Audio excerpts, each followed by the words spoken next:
Hey, I think we're good to go. We have everything working. Again, quick introduction. I'm Board Chair Mark Huntsman.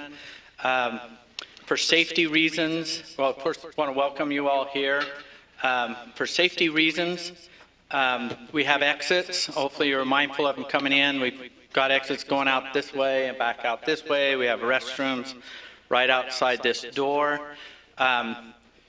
For safety reasons, in this room right here, we're at capacity. There won't be any standing in this room.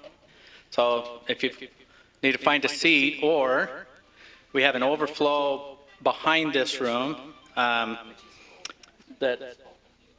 appears to be full. And then we have another room over here where all this is piped in. Back over here, we can take you that way over to 135. 156. What is it? Oh, I'm lying to you. It's room 156. So it's go right back through this hallway here, and we'll make sure there's somebody there to show you where it is. Superintendent might be heading that way right now. There's seating there. So that's on the safety side. I want to, again, thank you for your attendance. I'm going to turn the mic over to David Thomas, Assistant Attorney General, and the hearing officer who was appointed for this public hearing on R277-700. So we'll turn the time over to you, AAG Thomas. You've got a mic. Thank you, Chair Huntsman. It's now a little after 5 o'clock, and it's the time and the place that was provided by notice for this public hearing, which is being convened pursuant to Utah Code Annotated 63G-3-305 and Utah Administrative Code Rule R15-1-1. Multiple written requests for public hearing were received by the Utah State Board of Education regarding the proposed amended rule R277-700, entitled the Elementary and Secondary School General Core. This public hearing is being held in response to those requests and will proceed pursuant to the above referenced statute and rule. Again, as Chairman Huntsman has indicated, my name is David Thomas. I'm an Assistant Attorney General, and pursuant to Rule R15-1-2 of the Utah Administrative Code, I've been appointed to be the hearing officer of the State Board of Education for this public hearing. I'm familiar with the rulemaking procedures which govern the State Board of Education, and I reviewed the duties that are undertaken as the hearing officer as found in Rule 15-1-5 of the Utah Administrative Code. Pursuant to amended Rule 277-700, which was published in the Utah State Bulletin on September 1st, 2017, this amended rule was adopted pursuant to the State Board of Education authority under the Utah Code 53A-1-401 and 53A-6-104. The rule's stated purpose is to, quote, specify the minimum core standards and general core requirements for the public schools and to establish responsibility for the mastery of core standard requirements, close quote. In order to further understand the import of this rule, I'm going to turn a few minutes over to, as part of this introduction, over to Deanna Sudrith, the Director of Teaching and Learning, just describe in a little bit more detail what the amendments to this rule will provide and what their impact may be. Diana? Thank you. Diana Sudrith, Director of Teaching and Learning here at the State Board of Education. So just to recap some of the things that are new in the new rule, first off, there's a differentiation between what's required of students and what's required of LEAs. So what is required in the new rule for students is 7th and 8th grade mathematics, 7th and 8th grade language arts, 7th and 8th grade integrated science, Utah history, and United States history. What is required of LEAs to offer through their registration process is at least 2 different art forms: physical education, health education, college and career awareness, and beginning in 2018, digital literacy, and at least 1 of the world languages. So we've had a lot of conversations with different people about what this means and what this doesn't mean. So there's a couple of important things to note. One is that LEAs may adopt their own requirements for students that are beyond what the board has required. It is also true that if LEAs make no change to their local requirements, they will be they are in compliance with the board rule now as it stands and would be in the future. It is also true that LEAs determine the student schedules based on local capacity to fund classes. So the requirement is that the registration process include all of the courses that were listed, but if there is a course that is offered and there are only 2 or 3 students who sign up for it, there is no requirement that the LEA actually offer that course.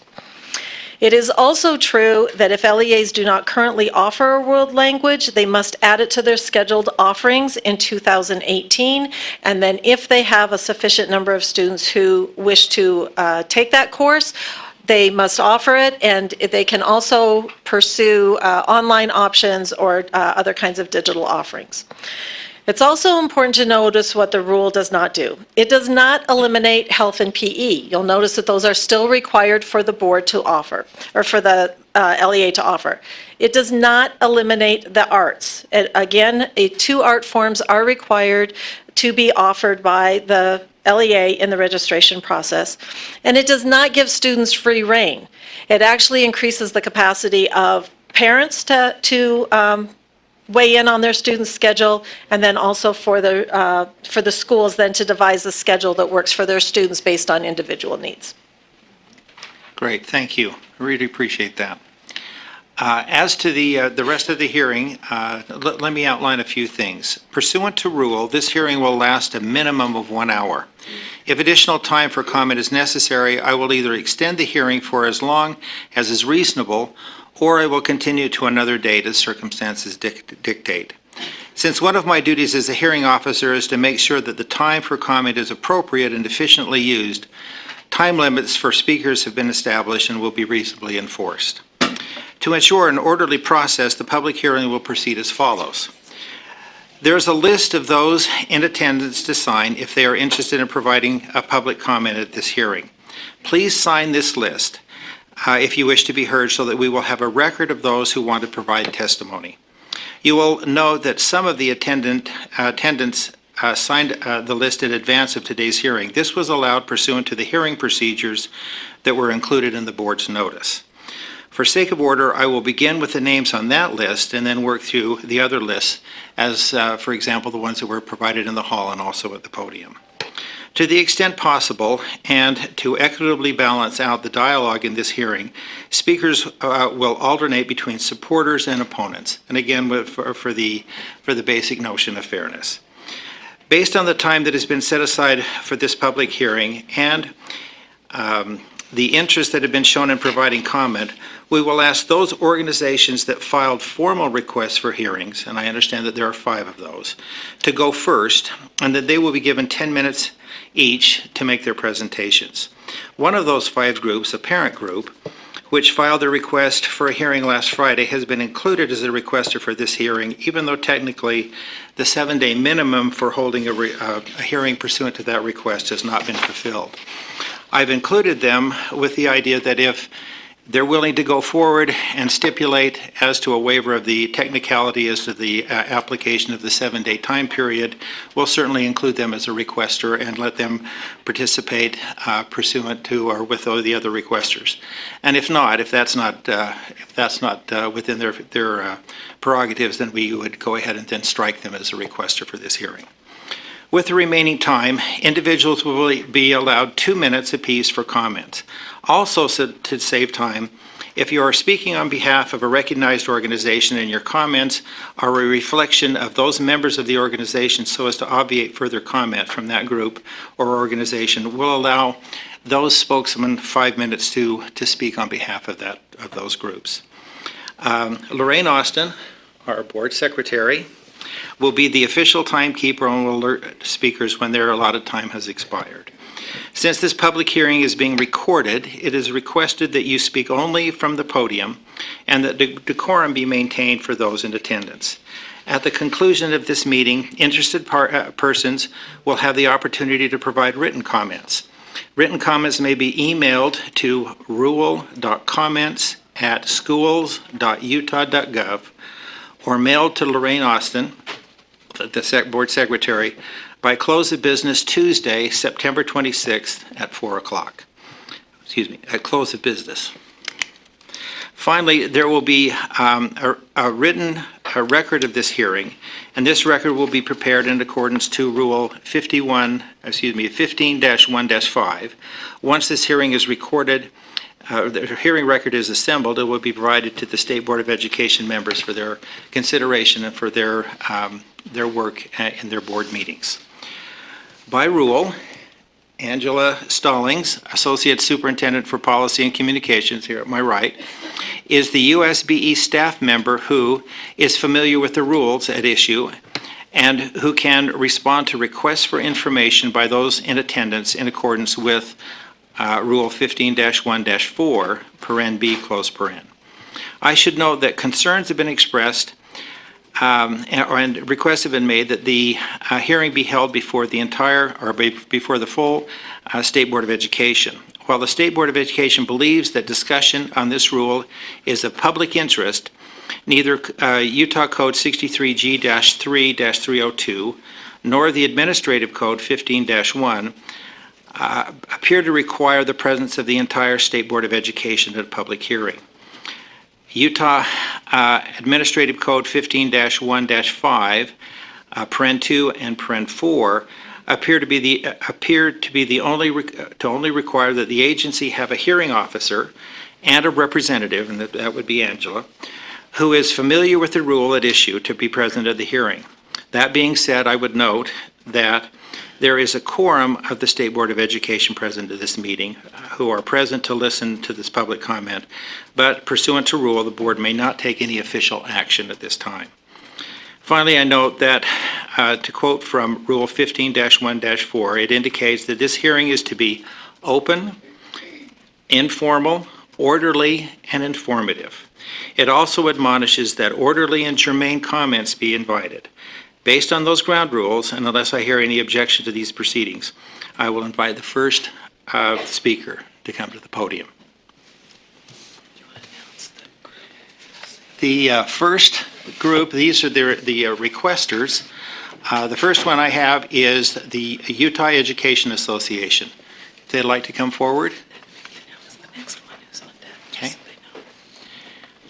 Okay, thank you. And so that we can move in an orderly fashion, the next one in order would be the Utah State Democratic Party Education Caucus, followed by the Utah Cultural Alliance, then followed by the Uintah School Board, and then finally the parent group that I mentioned in my opening statement. So first, Utah Education Association. They just be seated down there for the groups, is that okay? Yeah, that's fantastic. Thank you. Is that on now? Yes. Thank you. Thank you. I'd like to introduce our team representing the Utah Education Association. Over here on the end is Sara Jones. She is the Director of Education Excellence and Government Relations. We have Steve Hendricks, who is the Director of Bands at Davis High School and the first runner-up for the 2018 Teacher of the Year, and Kim Irvine, who is a South Ogden Junior High secondary English teacher, as well as the director for the Weber School District for English and the former president of the Utah Councils of Teachers of English.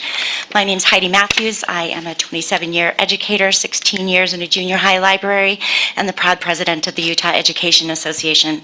I'm here today because teachers from across Utah are concerned by the State Board of Education's apparent willingness to lower the minimal education standards for our middle school students. We are also puzzled as to why this board would choose to eliminate credit unit requirements for all courses in grades 7 and 8 now, right now when we've just begun a pilot program on competency-based learning. The board's own strategic plan says that the Utah State Board of Education will set the general statewide conditions in which each student can excel, including equity of educational opportunities. This gets to the heart of my primary concern, this equity of educational opportunities.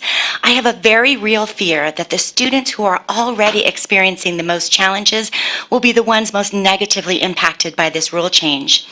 If we had adequate resources for public education in Utah, this would likely be a different discussion.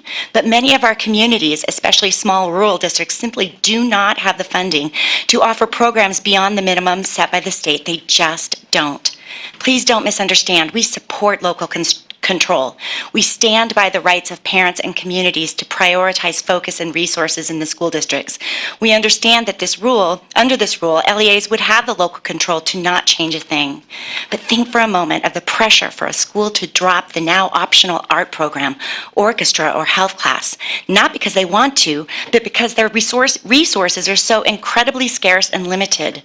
This isn't local control, it's local survival. Local control in no way supersedes the responsibility for equity and to set the high minimum standards. Under the guise of local control, this board cannot abdicate its responsibility to provide equity of education opportunities for all students. In this meeting, you'll hear from many who support this rule and its supposed local control. I can certainly understand how parents of means would have no problem lowering the minimum standards to eliminate things like music and art and health. Parents of means can easily provide their children with these enriching activities on their own. But I'd ask you to consider those who are not here, those who don't have the means to take private music lessons or classes at a local art studio. At teachers, it's our responsibility to speak for them too, and I implore you to not lower the bar on these vulnerable young ones who already face an uphill battle. The gap between the haves and the have-nots is wide enough. Please don't put music, art, and health out of their reach as well. Ultimately, we believe this rule is unnecessary since the board already has the authority to grant LEAs flexibility and autonomy through waivers.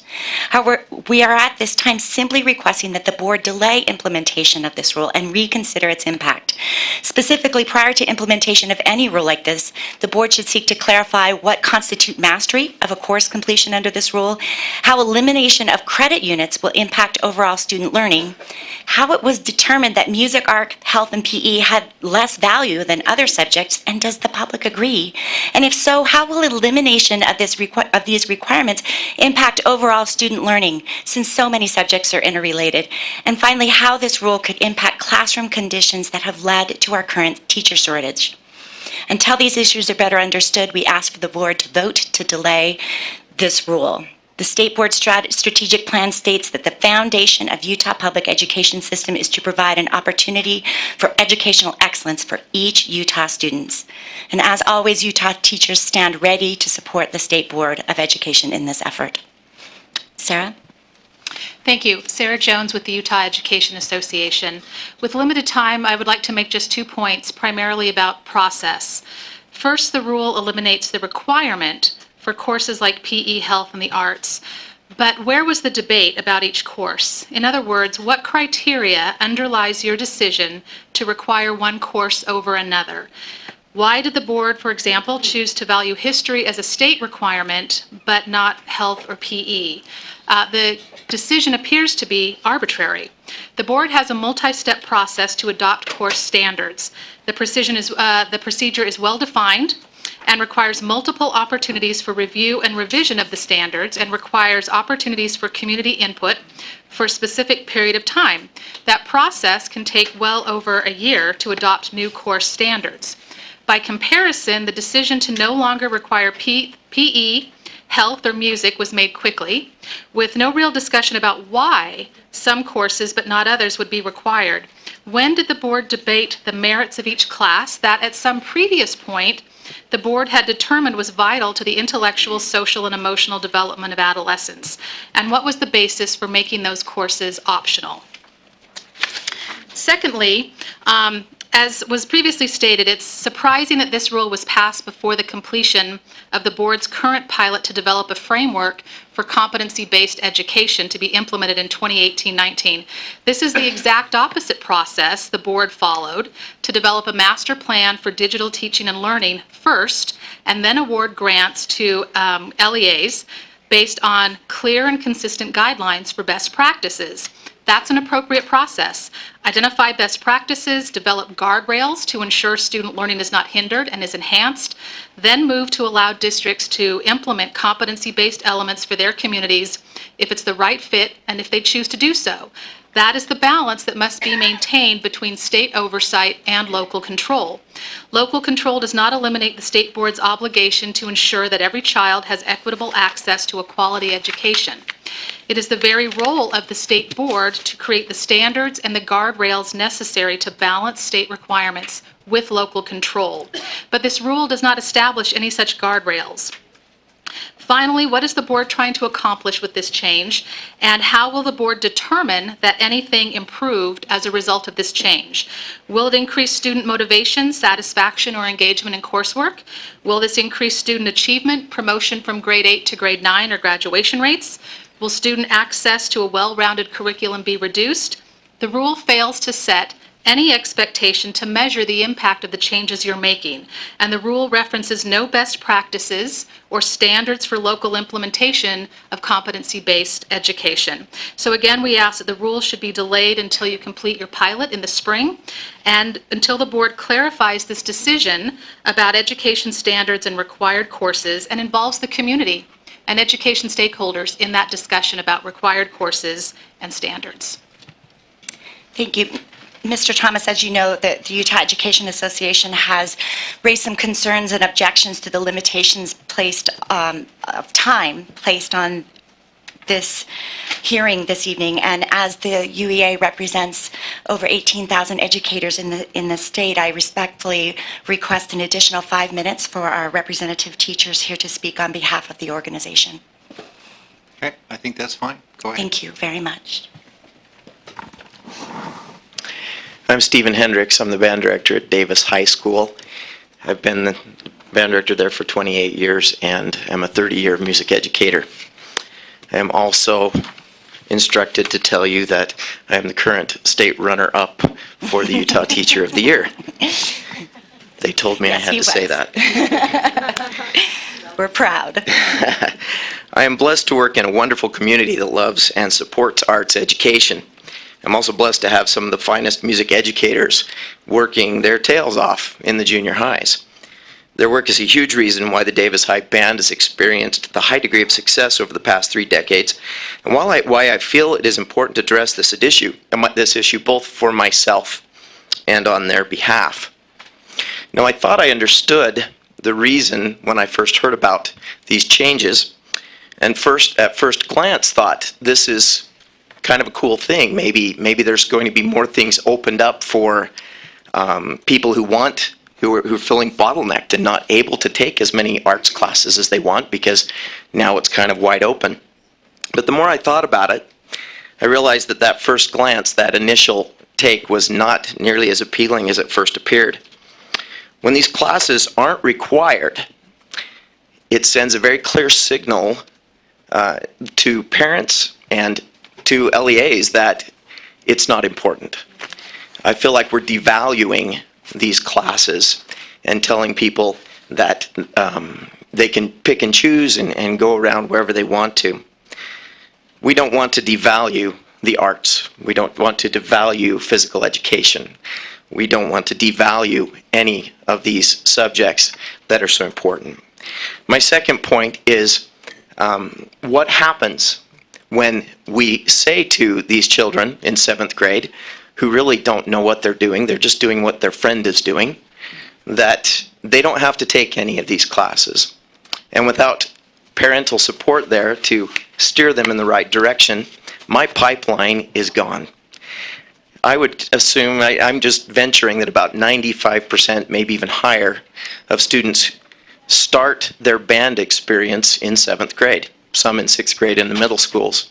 If they don't start then, I don't get them.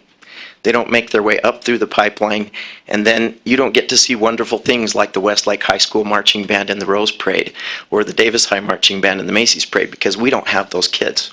They didn't come to us. They didn't even get to us. We don't get an opportunity to represent our incredible state in these types of high-profile events. Finally,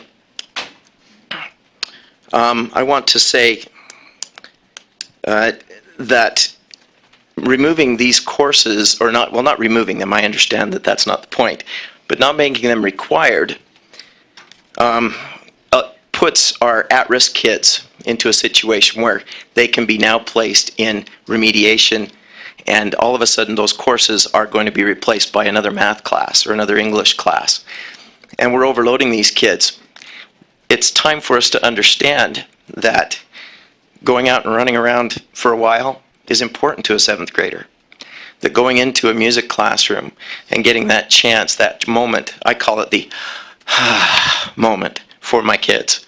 When they've gone to math, they've gone to English, they've gone to all these other classes that are hitting the left side of their brain so hard, it's time to go in for that moment where they can say, and they get to decompress and have that opportunity.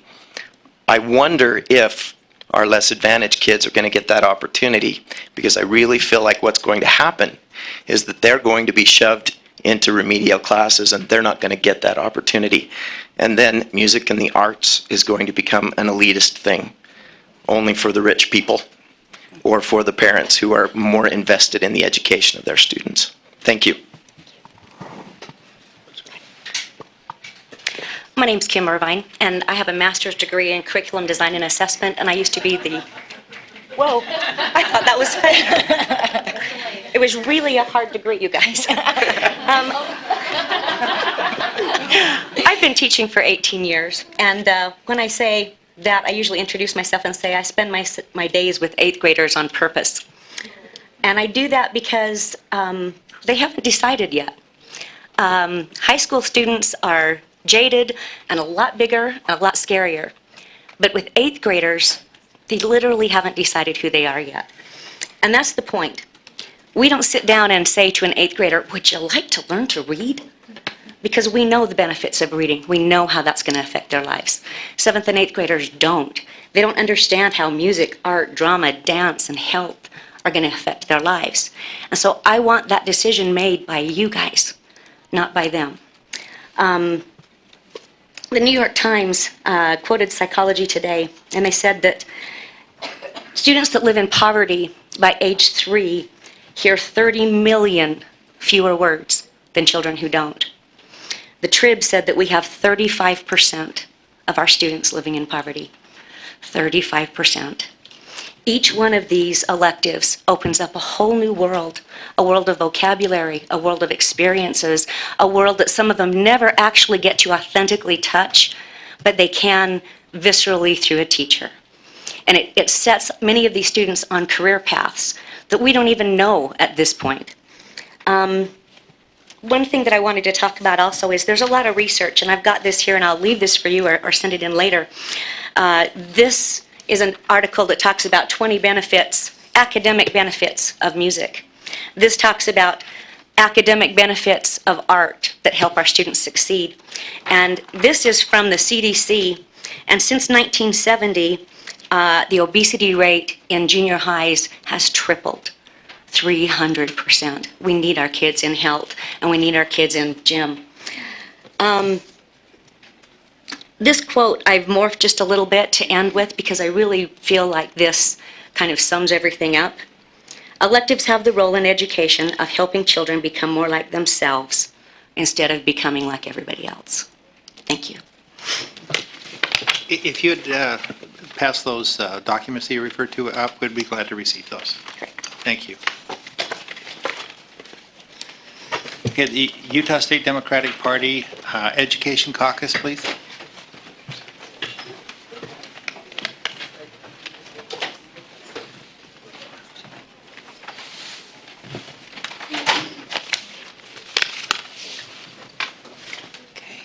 Hi, I'm Jessica Fivash. I am the Democrat State Education Caucus Chair, and I'm with Jay Blaine. He's the Vice Chair of the caucus. First of all, my question is, how, if it's not required but it's still offered, how are you guys going to fund the courses if you don't have enough students to fill a classroom within a course? You said online classes were an option, but I'm going to come to you now as a Title I school teacher, a 6th grade teacher, and a mother of junior high students. So The courses in question, music and art, those, as they said, was like finally we get a relaxing moment of class. Those are outlets for individual expression that they don't get at other classes. And in 7th and 8th grade, we really need that expression. And as far as health and PE, health class teaches coping skills to learn how to deal with stress in life. And I'm kind of new to Utah, and I am kind of alarmed at the suicide rate here. And I believe that starting young and educating our students on how to deal with stress can alleviate some of that problem maybe with the next generation. PE teaches lifelong skills of how to keep that health going and helps them become lifelong, runners or into fitness and just healthy lives in general, which will then pass on to their own children. CTE, college and career awareness classes, those are ways that the kids can experience college or career choices that their parents don't have sometimes. I work in Title I, and their parents just aren't either. Many times, I don't want to speak on all the students there, but parental involvement is very low or not there at all, and they don't have any direction from home. And while I love parent choice, I have 3 kids of my own, not every kid has that direction from home. When we take away the requirements and we do offer online classes, how are you going to give them the technology to take those classes online? In a low socioeconomic area like I teach in, a lot of my students don't have internet. They don't have computers. They don't have smartphones. So my question is, if you're offering the course online as a way to get around still offering the class, how are those students going to take that class if they can't get online? My own son is in 9th grade, and there's already not enough electives as there is. You're taking math and your general ed core classes, but he's retaking a class from 7th grade because there was nothing left for him to take. And we're not low socioeconomic status demographics, but they do go to those schools where I teach because I want them to have a well-rounded experience in life. And that goes on to the mastery aspect of parent choice and being able to basically clip out of a class, master competency-based classes. I don't believe that we should be able to master a class in 7th or 8th grade when we are learning, and we need to have that experience with our classmates and learning through the classics. If we can just master the course and show that we can pass, we're losing, and we are shortchanging our students on getting that learning experience. It's not just about passing a test, it's about that whole experience of going through the year with their friends and their peers and just learning to be better people and struggling, not just passing a test. These courses are experiences, not just a list of things to check off on a box. Yeah. Good evening. Many of you might remember me from other roles, but in this role, I'm representing the members of the Utah State Democratic Education Caucus, many educators statewide still. But this past weekend, I had the opportunity to attend a national convening on college and career ready standards and ESSA implementation, and attended a presentation by a group from Vermont who has actually been implementing over the past 4 years proficiency-based graduation requirements, and was very interested in the things they had to say about them because of some of the work that we're doing, piloting here and looking at them, and just interest in general on that topic, thinking about it. And for many reasons, I think we're out ahead of putting the cart before the horse here with this rule. And there are so many unanswered questions, as some of the people who just presented before us have enumerated. And one of the things they have in their standards are transferable skills.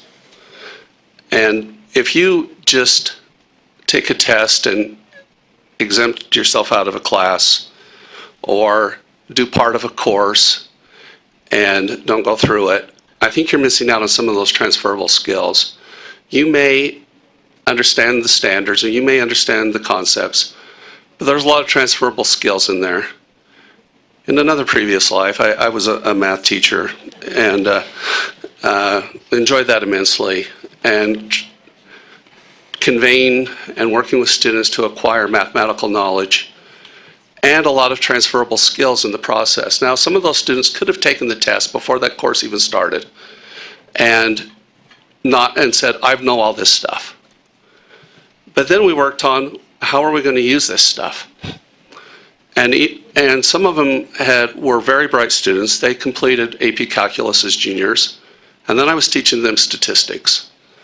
And it was a whole new world for them because it was much more about communication than calculation. And they had to learn how to apply it and explain their answers. And that's just one example I give you about transferable skills. Some of them, like I said, were very bright. They could probably do it online. They may be able to do it by themselves, but we worked in groups a lot. That's a transferable skill to the real world. Now, I understand we're talking about 7th and 8th grade right here, but there's a lot of transferable skills there that these students need by working with their peers, picking up problem-solving skills and things like that. I speak from the areas where I know. And I think there's a lot of things we can pick up if we wait for the pilot to play out and see what's there, see what goes on there.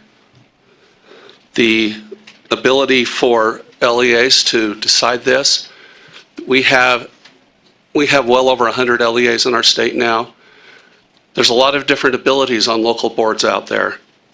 There's a lot of different knowledge bases out there. Some might be equipped to do this right now, but there's a lot of stuff that needs to be worked with out there. I'm not trying to denigrate anybody's local boards or their ability to do things or parents' abilities to do things. But I think some guidelines from this board on some of the issues would be helpful. Some definitions would be helpful. And that's our input for you. Thank you for your time. Thank you.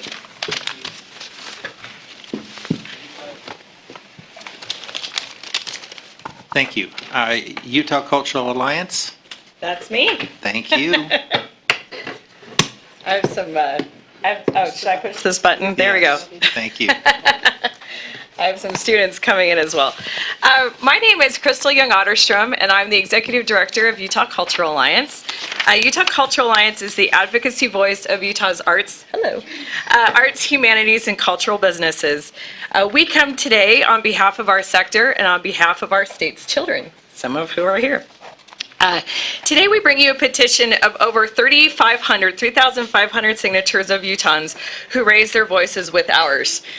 Enclosed with our petition signatures, and I'll give this to you at the end for the public record, are letters from CEOs, executive directors, board chairs, music directors, and artistic directors of many of our fine cultural institutions around this state, including Utah Symphony, Utah Opera, whose CEO Paul Meacham is actually here today, Utah Museum of Fine Arts, Nova Chamber Music Series, Utah Festival Opera and Musical Theater, Utah Film Center, Ryrie Woodbury Dance Company, and even the Idaho State University School of Arts.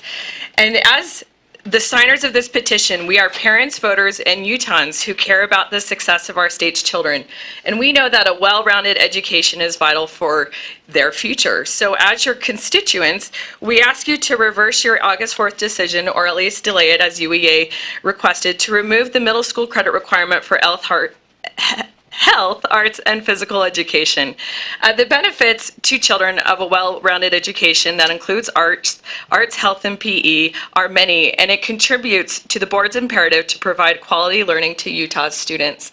Some of these benefits are better academic results, better workforce opportunities, more civic engagement, especially for at-risk children, improve performance and grades in reading, math, writing, and other subjects, increased creative thinking and problem solving, increased positive attitudes towards school and learning, less less aggression and violent tendencies, improved cognitive ability, improved community cohesion, improved graduation rates, improved motor skills and self-discipline, improved social interaction, and improved mental health and dietary choices.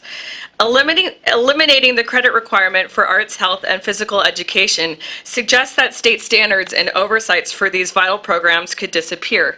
And yet, there are subject areas that are proven to close these are subject areas that are proven to close the school achievement gap. Lack of standards and oversights prevents fair and equitable services statewide and puts at risk our state's commitment to ensure that a healthy and productive generation is ready to lead our future. Many supporters of this rule speak about local control. While this sounds attractive, the reality is messy. Yes, a district could possibly offer more arts classes. However, we in the humanities and arts are students of history, and history of the last 2 decades teaches us that when requirements are taken away in the interest of flexibility, schools tend to cut the optional in favor of the required, because our public schools are underfunded.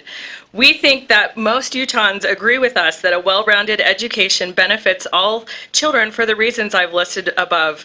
It is the duty of the school board to ensure that students receive that well-rounded education which credit requirements in the arts provide. Additionally, if some middle schools cut classes entirely or some choose to offer more as a result of this rule change, our state becomes faced with inequitable educational opportunities around the state where students in one district may receive a true well-rounded education, but students in another do not receive such an education. This rule change is contrary to the board's imperative to ensure educational equity to all of Utah's students. Utah is a wonderful place to engage in the arts and humanities, and our state has made a significant investment in thousands of arts learning specialists throughout the state through our Beverly Taylor Sorensen Arts Learning Program. We feel that cutting the middle school arts credit is an abandonment of this significant investment. We thank the 6 board members who voted against this change: Janet Cannon, Brittany Cummins, Jeffney Graviette, Carol Barlow-Lear, Kathleen Reeby, and Spencer Stokes. We encourage the remaining of you to reverse your vote. Utah is a wonderful place to live, work, and raise families. We believe that our state public education system should be a light to the rest of America and to the world. When policy changes occur that negatively affect children's educations, such as this rule change, our state educational system suffers and our children suffer. It is a board imperative to listen to stakeholders. We ask you to listen to who we are here today and reverse your decision. But don't just take it from my organization or the hundreds of member organizations that we represent or the 3,500 Utahns who signed this petition. But first and foremost, it affects students, and so I'd like you to hear from them today. And sorry, I always get emotional when kids are involved. So first, I have Amelia Flores and Nathan Belknap, who are drama students from Shadow Valley Elementary in Ogden, and they will be followed by Elsie Stemma at Salty Cricket Composers Collective, which has students in West Valley City, Salt Lake City, Murray, and Taylorsville. And then last we have the Valley Dance Ensemble from Logan, Utah, and they're going to come and do a little number for you. So Nathan, do you want to go first? Sure. Hi, I am Nathan Belknap. I am here to defend the arts program. The art classes I have had in elementary school have made a big impact on my life. I had the opportunity to participate in many art classes such as music, dance, theater, painting, drawing, and orchestra. In fact, I am currently writing a school play with some other kids in my grade. Through the arts, I have gained a greater understanding of the culture of other cultures, a passion for music, and the visual arts. All of this has come because of my exposure to the arts in elementary school, and I am glad I got to speak to you today. Please reinstate the arts credit. Thank you. Amelia, push the little button right there. Hi, my name is Amelia. I love acting. I've been in 4 plays, and I will be in... I will be in 2 more school plays this year. Currently, I am writing a play on human rights, which gives me an entertaining way to learn about this important social issue. Having arts in the schools makes learning fun for students. It expands our horizons and gives us an opportunity to open our creative minds. If students aren't given the opportunity to do creative activities at school, they will never find their passion. Please support our passion. Please reinstate the arts credit. Thank you.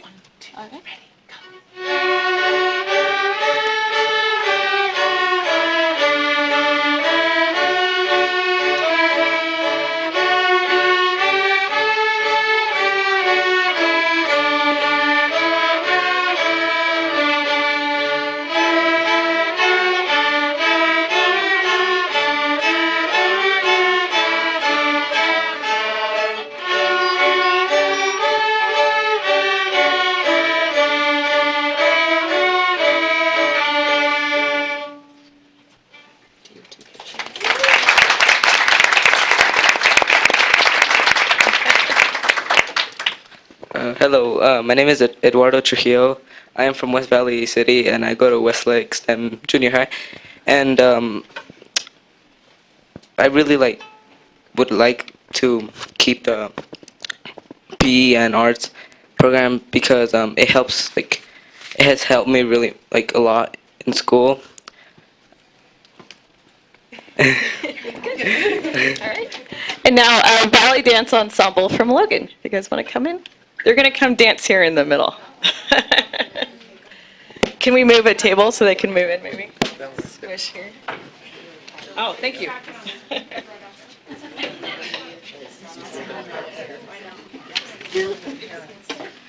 Brent Belknap and Lauren Belknap. Yeah.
Thank you so much. As you can see, there's nothing more powerful than children involved in arts, music, theater, dance, film, and all the other wonderful curricula that our state offers during the day. So here's a physical copy of our petition, as well as letters from a number of our member organizations that I'd like to enter into the written record for today and hand out. There's 16 copies. Would be delighted to receive it. Thank you. Thank you. And again, thank you for your presentation. Thank you.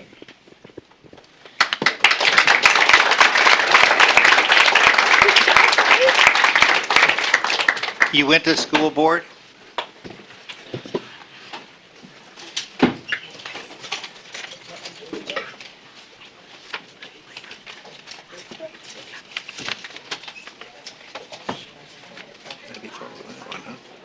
How do you follow that one, huh?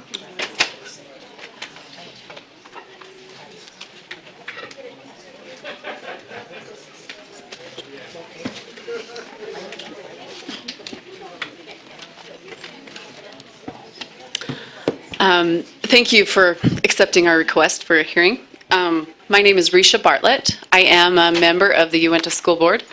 I am joined today by Jim Mumford. He is a counselor for one of our middle schools. And also Christy Nerdin. She is a principal for our other middle school. That's correct, right? Yeah. Yeah. You're different middle schools. So Same. the same middle school. So But we were on a committee to talk about this rule together, and we had some wonderful conversations about it, and had some time to collaborate and actually have an option to say, well, what do we want to do? Rather than just say, well, this is what the state board is saying, so now how do we implement it? We have an option to say, do we want to require or do we not want to require? And we appreciate that option so much because the ability that we had to collaborate on that was one of the best committee meetings I have been to as a board member. And I'm on my 3rd year as a board member. And so I really appreciate the move towards local control. And thank you. And please stay focused on that and move in any way you can. Any rules that you make, move towards local control. We appreciate it as a district. And I'd like to turn the time over to Jim to say a few things. Okay, thanks. My comments that I've written down here, and I hope I didn't completely mess it up with all the notes I've written down so far, but the comments I've written down here are in reference to the memorandum we received to the districts about the proposed changes, and not in a real clear understanding of what the actual wording of the rules are. I'm not sure I would understand it anyway, even if I did read all the way through it. But so we've been asked to present our thoughts on it just to have it on record. So I'm going to start reading on that. First, we would like to express our gratitude for the efforts made by this board to increase local control, as mentioned, and allow students the flexibility to create a course schedule that reflects personal and family priorities and interests. We would also like to thank Elisa Ellis for her help in trying to understand some of these things, and also for some of the clarification offered at the beginning of this meeting that allowed us to answer some of our questions and to clarify our interpretations of the memorandum sent out concerning the amendments. We offer our hopes, concerns, and questions with the expectation that they will provide insight into the needs of rural districts and LEAs, and to direct the efforts of the board as they seek to provide effective support and guidance. In this spirit, I will present some of our concerns organically as they originated when we first read the memorandum and had our discussions. First, we hope that the outcome of these rules offers flexibility in regard to teacher certification and course offerings when providing meaningful educational opportunities to students. The memorandum states, and I'm going to kind of skip over directing exactly to where it was, that LEAs are legally obligated to offer the courses listed, increasing the requirement of course offerings with the addition of digital literacy and world language. The memorandum then states that the LEA may integrate the standards of one of the listed courses, using digital literacy as an example, into the other courses, providing that the standards of each course are met. Our initial concern, which has since been addressed in meetings and at the beginning of this meeting, was that the addition of the course standards would increase certification requirements for the poor teachers struggling to manage such a hybrid. However, since our first discussion, again, we've received clarification. For courses that cannot be integrated, however, it is understood that a certified teacher be on staff to provide instruction in that area regardless of student interest. Again, addressed. For example, if health is an elective instead of a requirement and there's little interest, I specifically chose this one because I've had a lot of conversations with parents about, I don't think my kid needs health, and so I'm kind of bringing this one as an example of a battle I might have to fight. If health is an elective instead of a requirement and there's little interest when registering for the course, it seems we would have to pay a health teacher to serve a small number of students, overwhelming other teachers to stay within our FTEs, or what seems more likely, keep the subject required and thereby defeating the intent of the amendments. Unless we get additional support to have teachers provide elective opportunities independent of whether we can fill that teacher's schedule with 28 to 32 students each period, we're back to forcing students into classes based on the teachers we had to hire or are brave enough to come work for us. I'm going to kind of lead into a specific example for our area that I think may not have been addressed with other people's presentations. Similarly, as a rural district with a lot of turnover, we can't count on teachers being certified in multiple areas. We may have student population to warrant 1.5 7th grade science teachers, but unless one of our science teachers is certified in an area we can use to flesh out our whole schedule. Every teacher is rounded up to the nearest whole FTE. Large districts may be able to move teachers around to compensate, but small districts often end up with small science classes and huge PE and art classes, that kind of thing. We're hoping for flexibility that allows us to use teachers that we have and to help fill in some of our other requirements. Science teachers, when I kind of talked about this issue with them, often in a panic, are terrified that there's not enough flexibility within their standards to add more standards to their courses. And so it seems like it's more likely that we would have to hire a certified teacher in those areas. For a specific local example, one that's come up recently is, as a rural district, we're often taking advantage of alternative path to teaching. We have a current science teacher who has a lot of experience with working with the oil field as a environmental advisor. That science teacher, in this specific area, that science teacher actually has some flex to his schedule. We really only need 1.5 teachers in that area, but because of the certification, because that science teacher is teaching just science, we would hope to use a little bit more flexibility in tapping the resources we have for these professionals and offer something like, especially because we have such a strong emphasis in career pathways, in bridging towards CTE. As a guidance counselor, I get really excited with saying, hey, you have experience in this area. Can we offer some sort of elective introduction requirement that I can use as a guidance counselor to piggyback on to say, hey, look at these stackable degrees we offer in our local extensions at the Tech College and the USU extension. Look at all this stuff. Look at how this implements into our local economy. It seems like that using the flex we have in our schedule and the expertise of these teachers, unless there's a course written up at the state level with a course code, it often becomes the case that those teachers just have a little bit smaller class sizes while we're overloading teachers who are certified in the most traditional elective options. So, with our current configuration, we have 6th, 7th, 8th. And so those 6th grade teachers can't help us or contribute to fulfilling some of those requirements, certification requirements, because they're like K-8. We're going to continue to see issues with these certification requirement licensure issues at the middle school level, and we'd like you to think about maybe giving a little more latitude or considering a different way to look at certification in the middle school level, because it's really stretching it's stretching those teachers who are certified. We're trying to get people certified in other things, so they're going the ARL route, or some of them are trying the APT, and it's making it hard to distribute our licensed personnel into classes that are basically the same size. We have huge PE classes. So I really think that would be something that could help us as we're looking at offering this flexibility and adding more courses. How we look at certification and offer that at the middle school level could really impact the education of our students. Thank you. Do we have any time left, or are we at the end? About a minute and a half. Okay, perfect. Okay, so as we come before you today, I want you to understand that in our district, we are excited about this rule to have more flexibility. We are also very staunch supporters of the arts, and I see no reason why our art programs would go down with this rule. I think they would actually improve, because you would have students in there who are passionate about it and who want to be in there, and you wouldn't have as many problem students who are forced to be there if they don't want to be. Education is a personal choice. It's not something you can force on anyone. And I think the more choices we give our students, the more intrinsic motivation they are going to have. And that's what we really want for our kids, right? That they are able to make choices for themselves and have lives that mean something to them, not necessarily mean something to their teacher. We need them to take charge of their own life. And the only way to do that is give them opportunities to choose. And also the same goes for our district.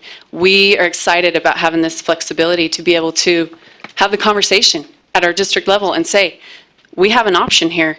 we can do something here. We can get excited. We can be creative. We can have people like Jim and people like Christy who have awesome ideas and say, well, this would work perfect in our school. And they have that flexibility because it's not mandated from the state level. I think it needs to be flopped a little bit so that as a community we collaborate and decide what is best for our students in our own community and decide what, like the course offering that he was talking about the oil field education class, that we could be able to offer that and it would count for an elective credit. And it would serve the needs of our community and also support the arts, because our district, I have no question that our district would still have every art program and try to add more if we could. That's just how our community is. We love the arts in our community. So that's what we had to say. Thank you for giving us this time, and please stay focused on local control. Thank you. Thank you very much. The last group we have then is this parent group that signed up, and Wendy? Yes. Yes. Are you going to go ahead then and Yes, participate and this time? do you need me to like formally say we're okay that we No, missed that's the fine. 7-day window? The fact that you're participating is going to be good enough. Thank you. We appreciate it. Thank you, board members, for taking the time to hear our comments. I represent a handful of parents. There were 2 parents that were not able to sign on to the hearing request, but I'd like to acknowledge them today, Julie Tanner and Mona Andrus. We parents are in favor of the new rule allowing local school boards greater flexibility in determining middle school course requirements. This rule shows trust in our local school boards and the parents that they represent. This rule returns local control to our boards, but most importantly, this rule does not remove music, art, PE, health, or world languages. This rule gives power back to the local level and to the people they represent. It is scary to trust others to make decisions when we are used to having those decisions made at the state level. But fear of local control is a fear of free people making their own decisions. Freedom brings risk, but this board has shown a desire to return that freedom back to the parents through their local boards. It can be assumed that those in Davis or Jordan may not agree with the level of PE or arts that those in Rich or Alpine decide. The districts may disagree with what the charters have determined. Freedom brings with it great responsibility, but it also brings great potential for success, far greater than a one-size-fits-all system. Utah Congressman Rob Bishop has said concerning public education, ever since the mid-60s, we've been consistently fighting that battle over standardization versus freedom. Freedom should be our goal, end quote. We echo his sentiment, and we are grateful that the majority of this board agrees that freedom should be our goal. As parents, we are at a disadvantage in that we do not have a formal group with paid employees to represent our interests. We do not have marketing groups who will send out petitions and emails to amass people to our cause. We do not have the luxury of thousands of people in our organization with contact information who can be rallied at a moment's notice to speak up about a particular rule. We are simply citizens. We are the people you are elected to represent. While not speaking for the groups we participate in, the majority of us are members of various local school boards: Alpine, Davis, Jordan, Rich, Timpanogos Academy, and Mazer Academy. We are also current and former members of PTAs, SCCs, and parent organizations.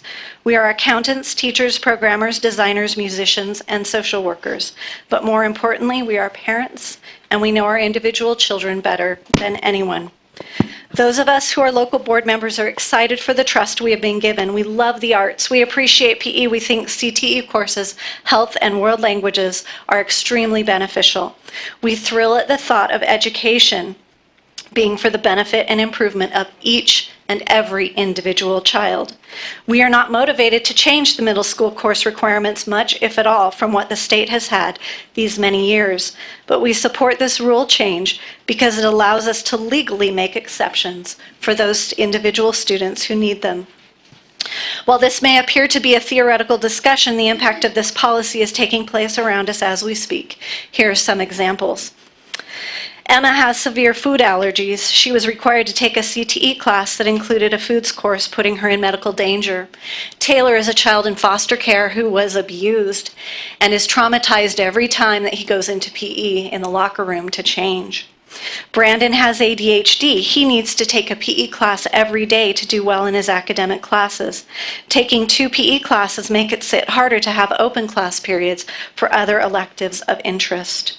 Savannah is in a community symphony program which requires her to take orchestra in school. This limits her ability to take other courses that are not required. Jordan is heavily involved in karate outside of school 4 days per week. He wants to take drama, band, Spanish, and choir, but he can't take all of them because he requires PE. Trina signed up for dual language immersion in first grade. All these years later, she is required to take 2 language courses instead of the one that was originally required when she first committed to the immersion program. Her mother is a social worker and knows the health course would be a repeat of what Trina already understands. She'd like to take a non-required course just for that. Justin has special needs. Being required to take PE and fine arts classes like choir and band adds greater stress to his life. His success with his other courses would be improved if he didn't have to cope with the additional stress of these required courses. While the names of these students have been changed, their situations are real. We also support this rule change because it highlights a very important principle, local control. The best decisions are made at the level closest to those who are impacted. Everyone seems to advocate for local control during elections, but this is the point where local control can be supported or defeated. Do we trust our local school boards to create policies that benefit their communities?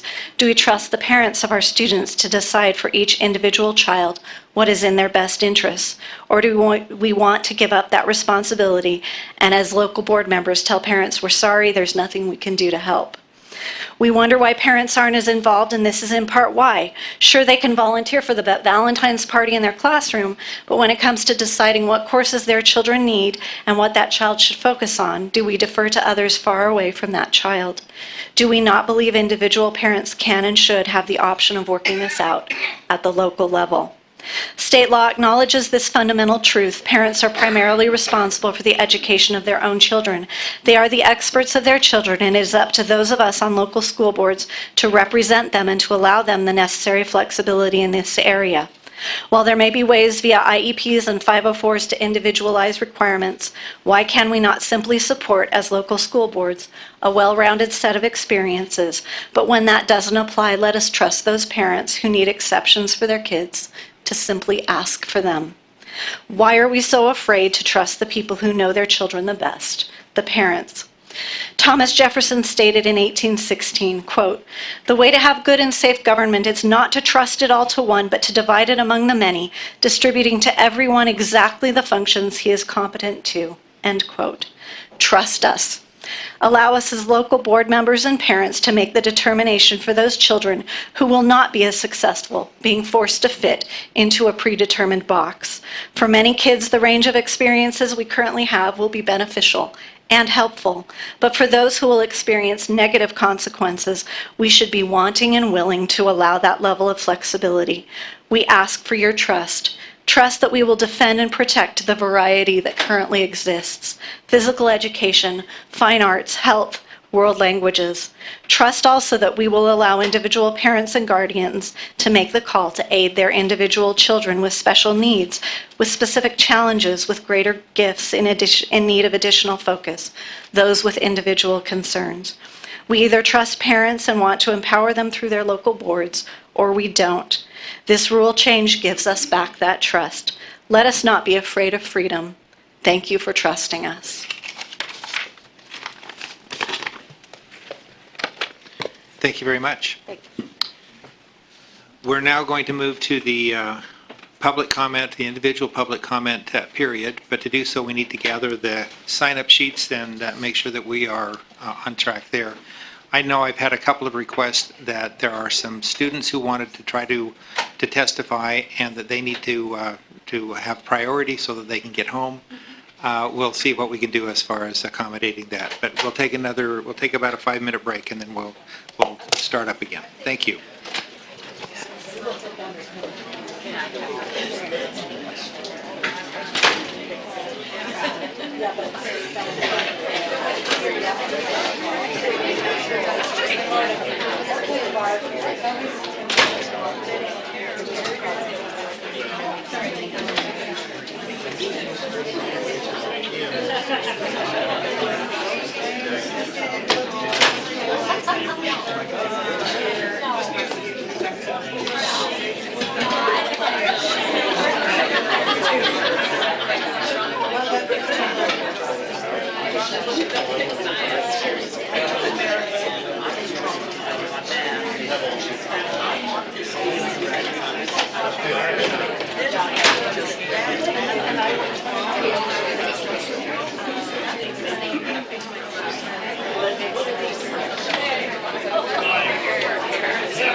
Ready to get back into it? As soon as my timekeeper shows up. Here we go. Okay. Want that pounded? Are you a good pounder? Yeah, I'll pound it. Okay. Okay, we'd like to go ahead and get started. And as I indicated before the break, we're now into the individual public comment period. We have a number who are representing individual or representing associations, and other ones that are individuals. And I'll try to make sure that I hit those and introduce those. I've decided to use an enlightened process as far as picking who goes next. I've decided I'm going to do it on the basis of which ones I can actually read. So I'm going to take that, and so if I read your name, you've got great handwriting, and I appreciate that. So let's, if I could I hear first from, call up Mark Clough. You'll need to tell me he's with the group so I can do the 5 minute. Okay, and I understand that you're representing the agency-based education, and so we'll give you the additional time. Thank you.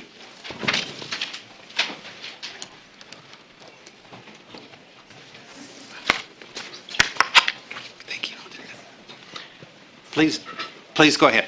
Okay. Again, my name is Mark Clough, and I represent the agency-based education organization. I am also a former member of this board and a vice chair at one time. And I'm also a retired software executive. I'm here to speak today in favor of the board's decision. Agency-based education as an organization has been around for 7 years. Oak Norton and myself started it 7 years ago. Our core principles are this: education must be based in choice and not compulsion. Helps develop the internal moral compass as one fosters a recognition and love of truth. Recognizes that truth best inspires when sought through original source materials. Should be individualized to allow children to identify and develop their gifts, talents, and discover their life's mission. Must recognize that parents are have a sovereign stewardship to guide their children's educational journey. I love the arts. They have made me a better person, a better engineer, a better manager. I also feel that PE and health are important. The question is, should we mandate them all? And I say no. When I was in high school many years ago, I wanted to take band and choir, but because of requirements, I had to choose one or the other. I chose choir. I believe that there shouldn't be any mandated course requirements from the state, but I do feel that the state should make recommendations to the local boards on what they feel is best, and then let them choose and decide. Let them govern themselves. From school to school and district to district, there could be different needs, and the locally elected board should make those decisions, or leave it in the hands of the parents and students to decide what they feel is best. When I was on this board, I heard from schools and districts many times that they wanted more local control when it came to finances, graduation requirements, and other mandates. I know that there are many educators are tired of the legislature putting mandates on education. This is a chance for the board to set a new direction in reducing mandates to schools and districts. I have heard that these requirements, if they are removed, that students will not be exposed to a well-rounded education. Well-rounded for whom? It's time to realize that one size does not fit everyone. Why can't we trust parents and students and local school boards? It's the parents and it's their children's lives. Students need to be given greater freedom in choosing their path and finding their passions and opportunities. They need to be given the chance to build their self-confidence and self-reliance through making choices. What made this country great is our freedom. The 3 great freedoms of personal responsibility are freedom of choice, freedom of action, freedom to bear the consequences of their actions. As I understand it, any school or district can keep the classes and their core requirements. They can keep the status quo if they want. So why not allow schools and districts the opportunity to have more flexibility? It has been my experience in life that when students are given the choice of freedom, the freedom of choice, their classes without compulsion, they find joy, happiness, and passion for learning. Isn't this what we want for all of our children and grandchildren? Thank you.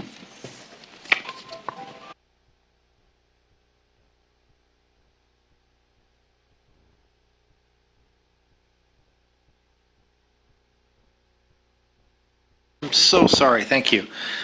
Leanne Wood is next, and then let me read a couple of others so they can be ready. Christine Wolf, Deanna Kettingring, and Kathleen Kaufman, if you can be ready in that order. She's speaking for Utah PTA. Yeah, and I understand that you're speaking for PTA, Utah PTA? Yes, Leanne Wood, Education thank you. Commissioner for Utah PTA. Thank you. Thank you so much, and thank you so many board members for being here, knowing that you're taking time that didn't need to be, it wasn't dictated to you. Utah PTA is grateful to be part of this discussion regarding the middle school course offerings. We recognize that these new requirements would allow for more flexibility in choosing electives for middle school students. However, we do fear that removing the specific requirements of PE, health, and the arts, we may in fact be limiting future opportunities for our students. As you know, we only work by resolutions. We work by statements that are passed by our membership during our general meetings of our annual conferences. So I will be referencing Education 2006 High School at Graduation Requirements, Individual Development Arts 2014 Arts Education, and Health 2007 Daily Physical Activity. Utah PTA encourages rigor in student academic pursuits, but also values each student's diverse needs and post-high school plans by encouraging statewide practices and requirements that achieve balance and flexibility in student curriculum. And we also support school rigor in a wide variety of subjects and oppose efforts that too narrowly define academic rigor solely as language arts, math, and science. We support fine arts as an essential part of each child's educational experience. Utah PTA research shows that arts encourages self-directed learning and promote complexity in the learning experience. It also raises the self-esteem of a child. Americans for the Arts states that arts institutes add value to our communities. Regardless of whether people engage with the arts or not, 87% believe they are important to the quality of life, and 82% believe they are important to local businesses and the economy. We also fear that the proportion of overweight children has increased over 50% during the past 10 years. 17% of children ages 2 through 19 are overweight, and the number of at-risk children in Utah is continually on the rise. And physical education helps improve a child's mental alertness, academic performance, and readiness to learn in addition to physical health benefits. Using data from the CDC National Youth Risk Behavior Survey of secondary students found that being physically active 4 or more days per week resulted in a 23% reduction in suicide ideation and attempts in bullied students. Requiring a general and varied education at the middle school level allows students to be exposed to experiences that may refine their choices in the future. We ask that you reconsider this rule and simply allow flexibility for students who are already fulfilling requirements for these important subjects outside of the school day. Thank you. Thank you. Christine?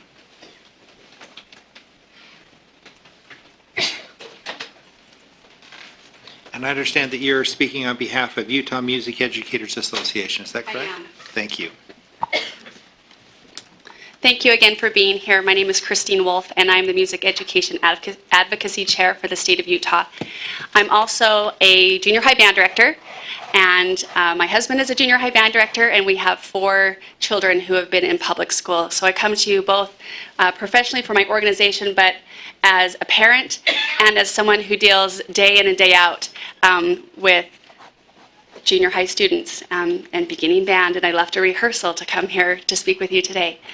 I'm here at the table with, as you know, Stephen Hendricks, who happens to be my high school band director from Davis High. So it's been wonderful to be able to have a professional relationship many, many years after I was his student. We won't count that up. And Shari Jorgensen, who is the Executive Director of the Utah Music Education Association, as well as the Arts Director for the Canyon School District. I want to first start by pressing an issue that I felt that has been made numerous times, and that is that schools and school districts feel like they are gaining local control through this action, and I disagree strongly with that. The local control has been there. I can't tell you how many times a parent or a counselor comes to my classroom and says that their child needs to be taken out of a class because the parent wants it. And the parents do have that control right now. It is not something that has been kept from them as we're being told. The options and the local choice has been there and will continue to be there. Why are the arts being de-emphasized? And I know that we're not losing the arts, but when you take that down to 2 required by different local education associations from the plethora that are there, again, history has shown us that they will take the least common denominator, which is what is required. And how are we going to choose between drama and band? How are we going to choose between musical theater and visual arts? And furthermore, when they talk in Uintah District about staffing issues, how are you going to staff your fine arts teachers when you're changing your FTEs from every 6 months based on enrollment? There has to be a standard maintained, and there has to be an equal opportunity. Instead of looking towards some utopia where all children can pass cookie-cutter tests in cookie-cutter schools, we should look back to the time when America's schools were the envy of the world, when children were nurtured and allowed to be creative. English was language arts. Math and science were the gateway to innovation and discovery. In the social sciences, the students were given time to explore the past, analyze the present with an open mind, and dream of the future. The arts were more than filler to plug in a student's schedule when there was nothing else to do. Aesthetic experiences are inclusive, wonderful, magical, amazing, powerful, spontaneous, and essential. The elements that form aesthetic judgment cannot be measured, but they must be nurtured. They cannot be touched, but they can be felt. If we forget how to feel, the true meaning of our lives is diminished. The aesthetic experience is as real and vivid as taking a breath, as to some as necessary. Please remember that arts educators were the first to develop national standards. But where has it gotten us? Even if all students do not choose to take extra art classes for elective classes, the fact that they have been required to take even a few of them will enrich their lives. My fear is that students who would like to take more than the required arts classes as electives will not have that opportunity. Children, especially at the age of middle school, can't see into the future for what's best for them. We require them to wear seatbelts. What if they don't want to wear seatbelts? That's their choice, but it's against the law. My dad hates to wear seatbelts. There are things that we need to look forward and say, this is in the best interest of our children. This is going to save them and give them opportunity to be a well-rounded individual and to participate in society in a full, productive means. The Utah Music Educators Association's official position is that, while we appreciate the Utah State Board of Education policy that seeks to provide for more flexibility in 7th and 8th grade scheduling, the Utah Music Educators Association has some concerns about unintended consequences of this policy. It is true that under this policy, some students may be able to take more than one fine art class in a year, and we're excited about that possibility. We worry, though, that some students will be counseled out of taking fine arts courses that are no longer required by the state. They may be counseled to take more remediation in the courses with state assessments and may not have the opportunity to enroll in a fine arts course that may be the key to their desire to stay in school down the road. We fear that courses in the arts will increasingly be seen as reward classes or elite classes for students who have no remediation issues or for students who have high parental involvement in their schedule building. We are also concerned about students who move between districts and find a change in requirements. They may move to a new district and find that the arts course that they were taking is no longer offered in that district. The policy reads that local education associations shall offer courses in the arts, but this language is vague. Thank you. Thank you. Deanna? And then Kathleen, you're up next.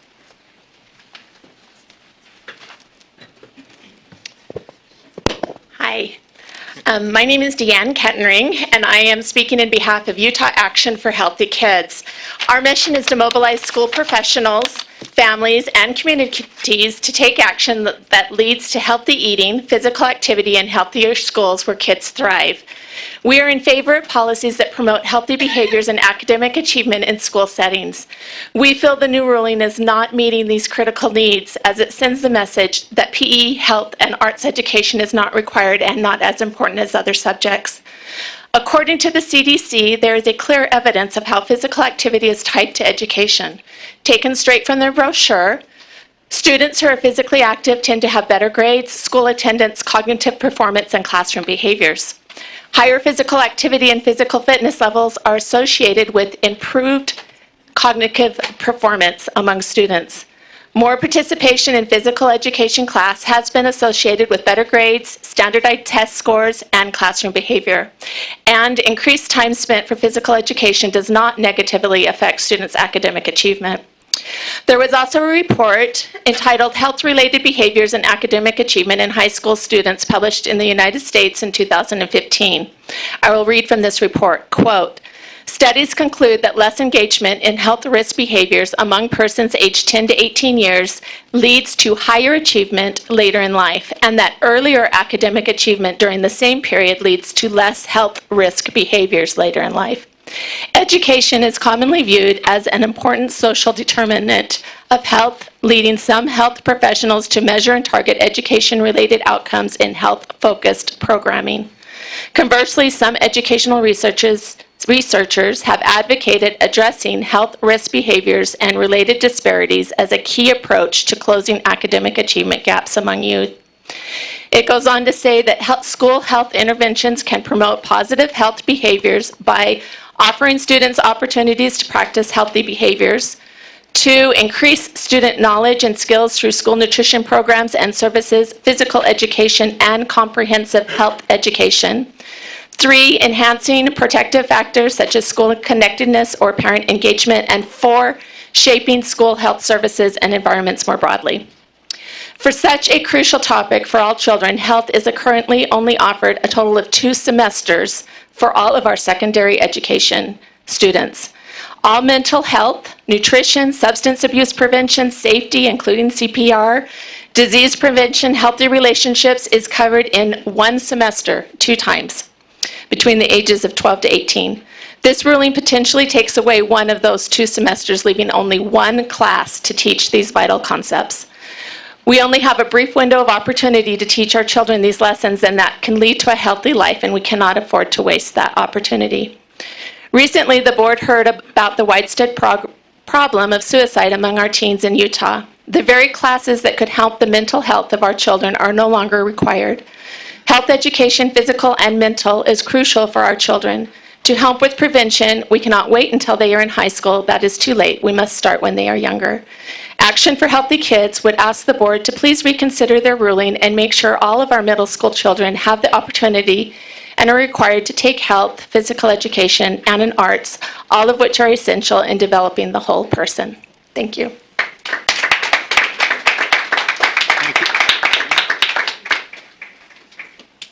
We'd like to next hear from Jed Jensen, followed by Laurie Williams, and then Charlie Matthews. And if you'll be ready in that order, if you would, please. No. Jed Jensen. Takes me longer to walk that distance. Jed Jensen, I'm Emory County School District. We are a smaller district.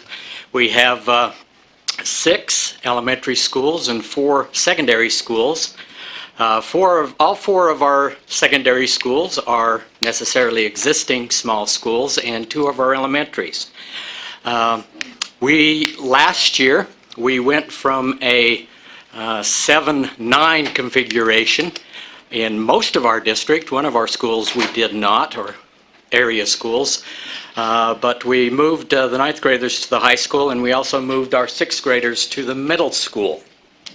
And so that necessitated the need for us to move our teachers around. We lost from one school 4 teachers to the high school, and so we actually moved 6, in the last 2 years, 6 of our elementary teachers into the middle school. That becomes problematic for us because all 6 of them, which is more than half of the school, are trying to get endorsements in those classes that they have to teach with our 7th and 8th graders. And so even though I agree with the concept of local control, this feels to me a little bit like taking that control away from us. We would love to be able to offer all of the classes that are down here. I haven't even counted them. I had them on here. Let me look under middle school. But we would love to offer media arts, physical education, health education, college and career awareness, digital literacy, even one world language in our middle school, visual arts, music, dance, and theater. But it's not a possibility. Right now, we teach what we can and what is required. Unfortunately, if the requirements change, any class that we add, we lose a class. And my concern is with what I've heard tonight, the concern is that if we lose a class, it will most likely be the class, the health, the PE, that will have to go. We don't have an opportunity. Just so you know, we have teachers who have as many as 16 preps, who teach semester courses. If we require more endorsements for them, we will lose more teachers. We are behind the concept of local control, but let us do what is best for our district and our small schools. I ask you to look out for the small guy, no pun intended, but to look out for all of us, and especially those of us who cannot give the same education that other areas are able to. Thank you. Thank you. Lori Williams, and followed by Charlie Matthews.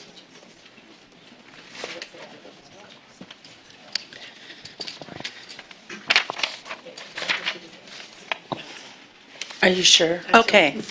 My name is Laurie Williams, and I put DEA on there because it was easier to write than panicky parents who are knocking on my class window at 7:30 in the morning, which is literally what happened on Monday. I am a 32-year veteran master teacher currently teaching in Bountiful Elementary in Davis District. My elementary school has an orchestra program. I had 3 sets of parents come to visit me Monday morning at 7:30. What's going to happen next year when my child is in 7th grade? Will they be able to go to orchestra? My superintendent is listening to this in the in the other room, and I said, I think that we'll be able to have orchestra, but I just don't see that Davis will give that up. But it's something that's a big concern to me. So one of my overarching questions that I have, is there someone within this building that the board here can speak to about the cognitive abilities and the necessary needs of adolescents? I ask this because there are substantial population differences between those students who do and do not study elective art classes. So here are just a few of the art-related statistics from the hundreds that I have looked at in the last 36 hours. Visual art students have higher levels of school attachment than did their non-visual art peers, resulting in fewer suspensions or days of absenteeism. For emerging adults, former students of the arts were 29% more likely than non-art students to have earned a 4-year degree. Students who study the arts experience more positive developmental benefits from their studies than did non-art students. While I was waiting my turn to speak, I noticed several of you doodling with pens and playing with them like they were fidget spinners. And that's perfectly okay. Why do I know this? Because, and I've actually read this in the Applied Cognitive Psychology Journal, psychologist Jackie Andrade has done a study on doodling. And you remember better, and doodling is the very beginning of art. Thank you. Thank you. Charlie, and then we'll follow him with Jenny Earl and Kim Irvine. Hi there, my name's Charlie Matthews. I am Science Coordinator with Park City School District.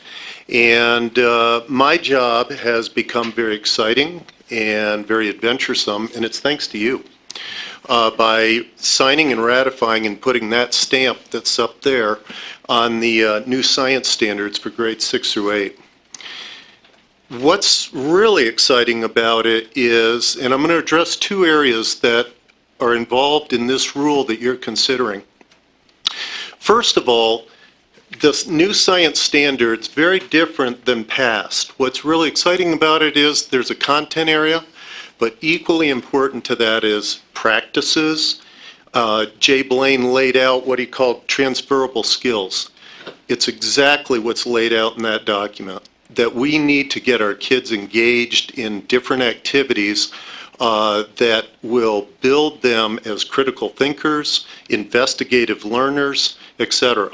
There's a third element also, and it's this linking together, this fiber, that all the areas of learning are connected. It's been fun to develop curriculum, which now brings me to the other area. Just recently, I wrote some curriculum that will be used with our 8th grade teachers with the new standards, and it's with waves and sound. And I have developed this phenomena-based, which, first of all, with the new standards, what we're looking at is phenomena-based science, finding areas where students get excited, that engages them, but they can't figure out the answers immediately. So they go through these investigative processes to try to figure out, just like authentic scientists of the past. So this one area that is waves and sound, I developed this curriculum around music, and the kids investigate with instruments. Well, for a student who has had no exposure to music and instruments, that's probably not going to be a phenomena for them. They may not even be curious. But for that student that has at least had a taste, is going to begin to inquire as to why, when you pull that trombone arm out, why does the note go lower? And each of those areas that they've been able to experience in the arts, they now have the science opportunity. I just end by saying, I hope that you will reconsider and move forward as you did with the science standards and say we need the arts, we need comprehensive learning, and just thank you very much. Appreciate it. Okay. Thank you. Jenny Earl, followed by Kim. Is this the right seat? Does that That's work? the perfect one. All right. I'd love to be in his class. So, Jenny Earl, I'm from Morgan area, and just a couple of thoughts, comments. So the credits are still required. There's still credit requirements. These classes are not a free-for-all. There are, not only are there standards already set, those standards are outlined by you guys. They're gone through a process. Let's see, let me look down my notes real quick here. I'm not sure too many kids are going to opt for 2 math classes or 2 English classes, at least mine wouldn't. I think 7th and 8th graders are capable of making these kind of decisions, especially with the help of a counselor, especially with the help of other educators, especially with the help of their parents. They are competent. I have 2 of them close to those ages, one's just a little above that and one's just a little younger, and they are pretty good at telling me what they are interested in and what they're not interested in. I don't see the arts going away. I don't see them going away in my district. There's very passionate people. I don't see the same educators that are passionate here will be passionate on the local level. I love that you're allowing local entities to invest and resolve individual needs and individual needs and things as they rise in their district. That's powerful. It's powerful to resolve issues locally. It's powerful. It's powerful as administrators, as counselors, as parents, to be able to advocate for your children instead of just following an outline. You could look on both sides. I've got a daughter who she had to take a piano class. It was either singing, which was not an option for her, because she was like, I don't sing, or the piano, which she'd had 3 years of piano. So she ended up during that course actually helping the other students, which you could all say, well, that was probably beneficial for her. Well, actually, it probably wasn't. She could have taken another class. Then you could also argue on the other side. So we could go back and forth all day on that. There's been people that have been benefited. There's also been people that have not been benefited by having to take a course. In the end, I think youth are competent to do this. I believe in them. I think our parents are too, and I think our local entities, our school districts, our administrators, give them the power. Take a couple of years. Let's look at this. And as things come about, as issues arise, then we address that. Thank you. Thank you. Kim Irvin? She spoke during UEA. Okay, thank you. Then let me move on to Julie Metos, and then followed by Steve Hendricks, and then Rhonda Hare. If you can be in that order, please.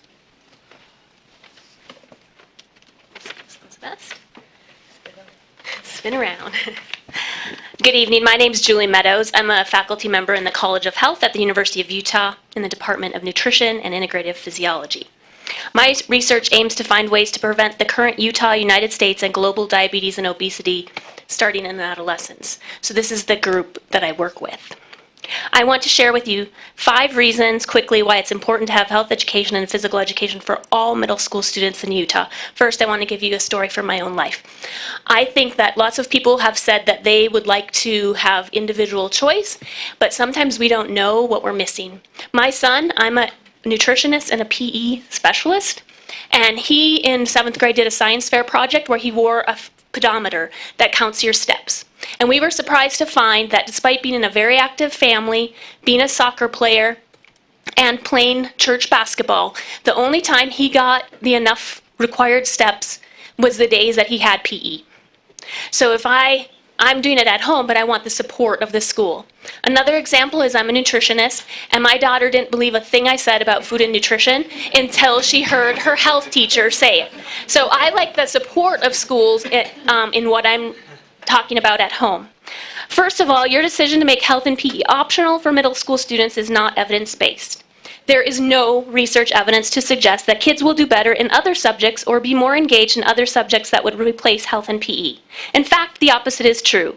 Quality time spent in PE is shown to improve kids' ability to stay on task in the regular classroom, reduces behavioral problems, and amazingly improves math achievement scores.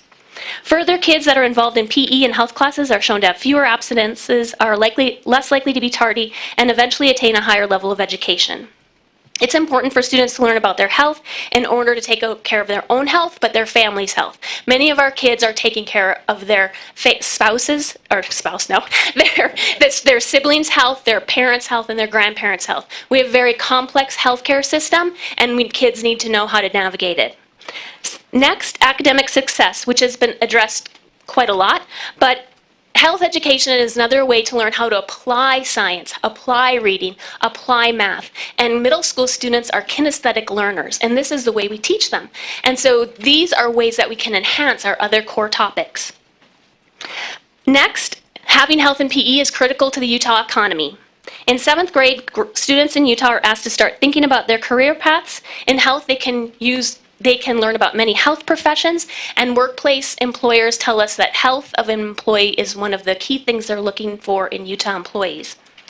And I would be remiss without mentioning again that we have an obesity and diabetes epidemic in our state, and this is a great way to reach all students and emphasize the importance of a healthy lifestyle. Thank you.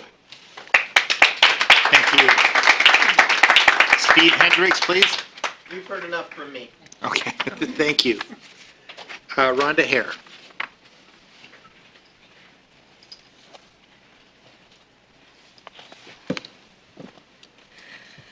Hi, you've got my name so far.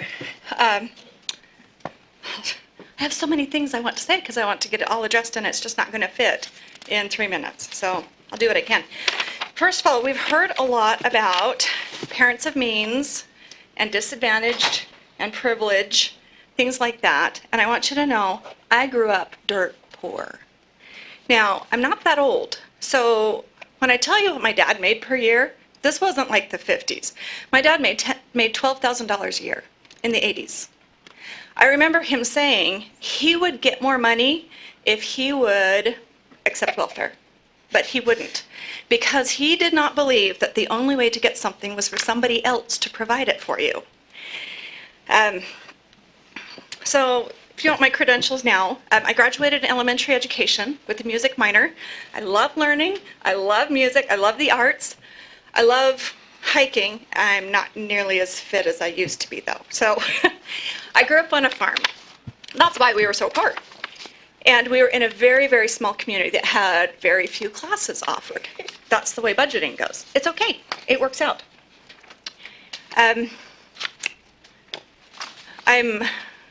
Let's see, somebody else mentioned the Utah Music Educators Association. I've been involved with them before. I'm a chair for a group called Gathering Families. It's about parent empowerment. And I am here to speak in favor of the rule. I think it's a great thing. I think it does empower families.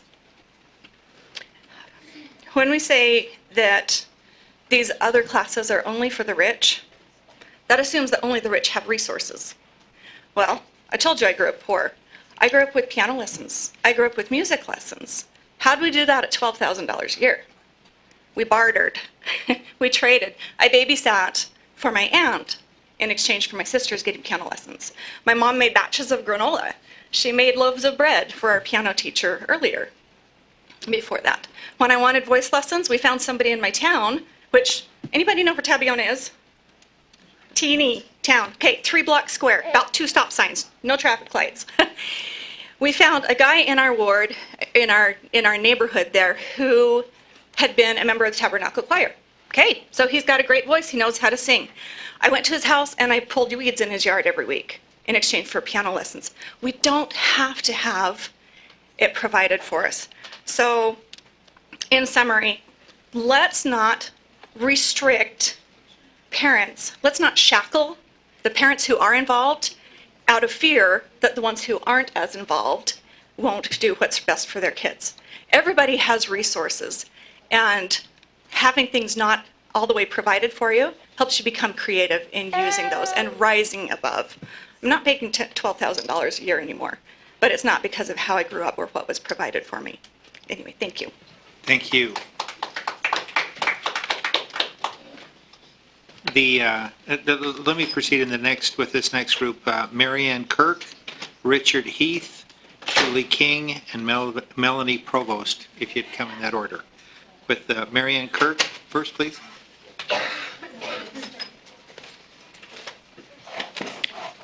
Hi, I'm Marianne Kirk. I'm a staff liaison for the Murray Arts Advisory Board. And I'm also a mother of 5 children and a grandmother of 20 children who have benefited from public education in Utah.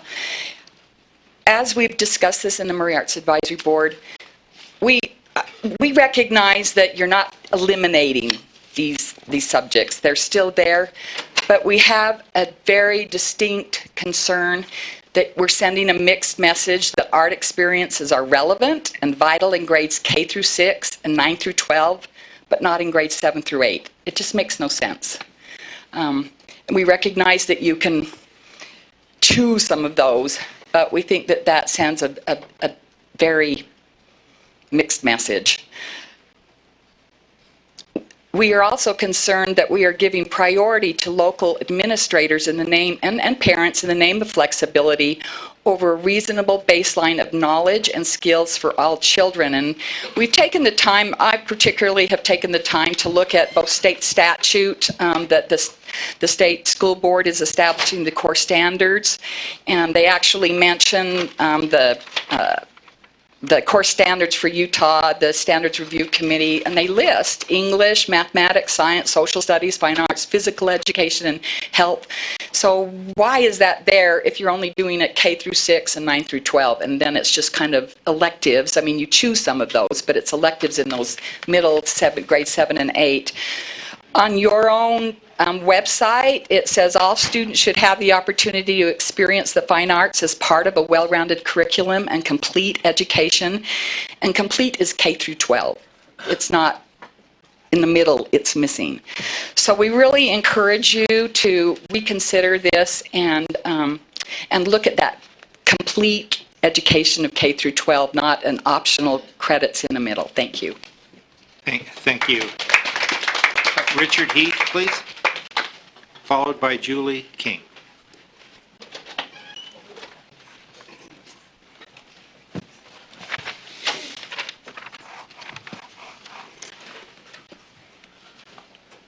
Thank you so much for hearing my comments, and I would like to say first respectfully to reconsider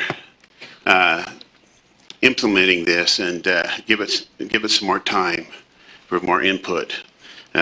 Like has been mentioned by my colleagues at UEA. I'm here as a member of the UEA Retired Board of Directors. I also am a retired music educator. I taught 35 years in a junior high school. And when I say that to my friends, I always get sympathetic comments, but I loved it.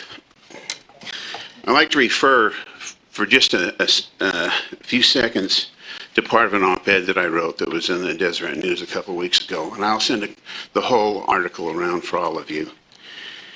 I find it quite ironic that Japan and China are racking their brains to get increased fine arts training for their children so they can be more creative like their American counterparts. We, on the other hand, are passing our Asian counterparts moving the opposite direction. Several years ago, I attended a lecture by David McCullough, the author of 1776. McCullough alluded to an event that happened some time ago in the Commonwealth of Massachusetts. For some reason, probably budgetary, arts programs in their public schools were on the chopping block. Eventually, the issue ended up in the courts, and a judge was left to make the decision as to the fate of arts in the Massachusetts schools.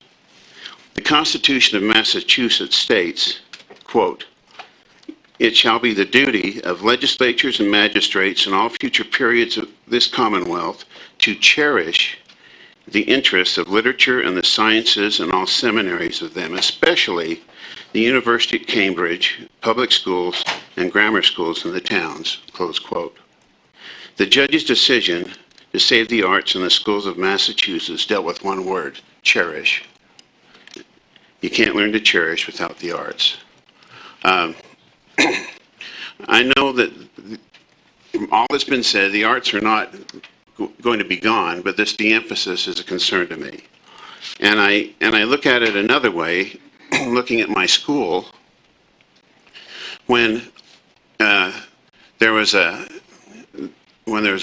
large choice of arts classes and larger classes in the arts, like there is often in music, and PE classes, which are larger as well, the other classes in the school are smaller.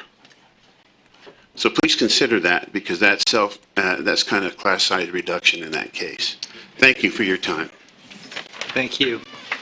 Julie King, followed by Melanie Provost. Hello. My name is Julie King. I'm the mom of 4 kids. I have one in college, and then my other students are in grades 10, 8, and 6. So this directly impacts my family. Did my thing go up? No. I'm also a parent and a member of the food allergy community. I have a daughter with multiple life-threatening food allergies who has come close to death 6 times. The story shared about a student not being allowed to opt out of a required CTE class is actually a situation that my daughter encountered, but her experience is not unique. I know of many other food allergy students who have faced the same obstacles. We tried to opt her out of foods, but we ran into an administration that was hesitant to push back against a state-required class. She had to take the class, even though it put her in a very real medical danger. Our experience, personally, has been that LEAs are often reluctant to make accommodations when it comes to those state-required classes. I love the arts and I value PE and health. I sometimes teach dating, violence, and healthy relationship classes in secondary schools. I understand very, very importantly the value of these classes. But for the students who need to opt out of these classes, it shouldn't be so hard. I shouldn't have to fight as a parent to make sure that my child is safe at her school. I also happen to be a social worker. I have worked with abused and neglected children as well as serving as a foster parent. I have worked with girls who have full-blown panic attacks when they are faced with changing clothes in front of others after facing horrific sexual abuse. I fully understand the benefits of IEPs and 504s, but sometimes my kids in foster care don't want their teachers to know that they need specific accommodations. Sometimes they just want to be like other kids. There are different kids who need different things. I am in favor of the new rule because it allows parents to make the best decisions for every child. Thank you. Thank you. Melanie Provost, and then followed by Matt Alverson, Lisa Bigley, and then Cody Hughes. Hi, my name is Melanie Provost, and I'm a physical education teacher at Sandridge Junior High School. I would like to tell you a story about myself. When I entered the doors of T.H. Bell Junior High as a 7th grader years ago, I was 50 pounds overweight, I had poor self-esteem, and was very shy. I was required to take a PE class. I went into the class terrified about not being able to perform the skills, and I also worried immensely about what my peers would think of me. I was not excited, to say the least. Surprisingly enough, I found out that I really liked the sport of volleyball. I found out that I was really good at the sport of basketball. I learned that even though I was overweight, I was really strong. I began to gain more confidence and have a lot of fun. I learned that playing sports was also a great way to get in shape. All of my preconceived ideas about PE were changed in that year. All of this I learned as an overweight 7th grader because I was required to take the class. To tell you the end of the story, in 9th grade I decided to try out for all the school teams. I ended up making them all. I worked really hard and learned from my health class about eating healthy and exercise and how I could lose weight by doing these things together. I lost 50 pounds in 9th grade and changed my life forever. It was then that I made the decision that I was going to be a junior high physical education teacher and hopefully change someone else's life too. I played sports all through high school and ended up receiving a full-ride athletic scholarship to play college volleyball. Even though I love them dearly and they are the greatest people I know, I did not learn all of this from my parents. I learned it from my junior high teachers. Had I not been required to take physical education, health, and college career classes as a 7th grader, my life could have been completely different. In conclusion, if we are talking about teaching to the whole child and focusing on what is best for them, physical education, health, and college career classes cannot be just electives. These kids need all of these classes together to work for their good. We talk about a teacher shortage, and we talk about how we want to retain our certified teachers, especially in the junior highs. And with this action of making these classes electives, you are driving me and other great teachers out of the junior high and forcing us to teach in the high schools. And that is if there is room or space available for us. We are losing sight of what is important. English, math, science, history are all important, of course, but so is physical education, health, and college career classes. They are just as important. They all work together for the good of the student. I can say with confidence that if you had given me the choice back in 2nd grade, I would not have chosen physical education. I had to live it and experience it for myself to know how much I truly loved it. Please don't change things for these kids now. Thank you. Matt Alverson, please.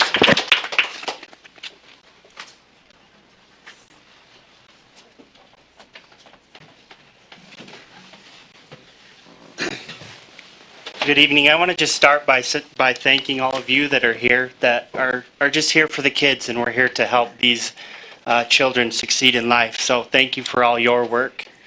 My name is Matt Alverson. I've been teaching for 8 years. I've taught PE, health, and history. I'm a teacher at Sandridge Junior High as well. I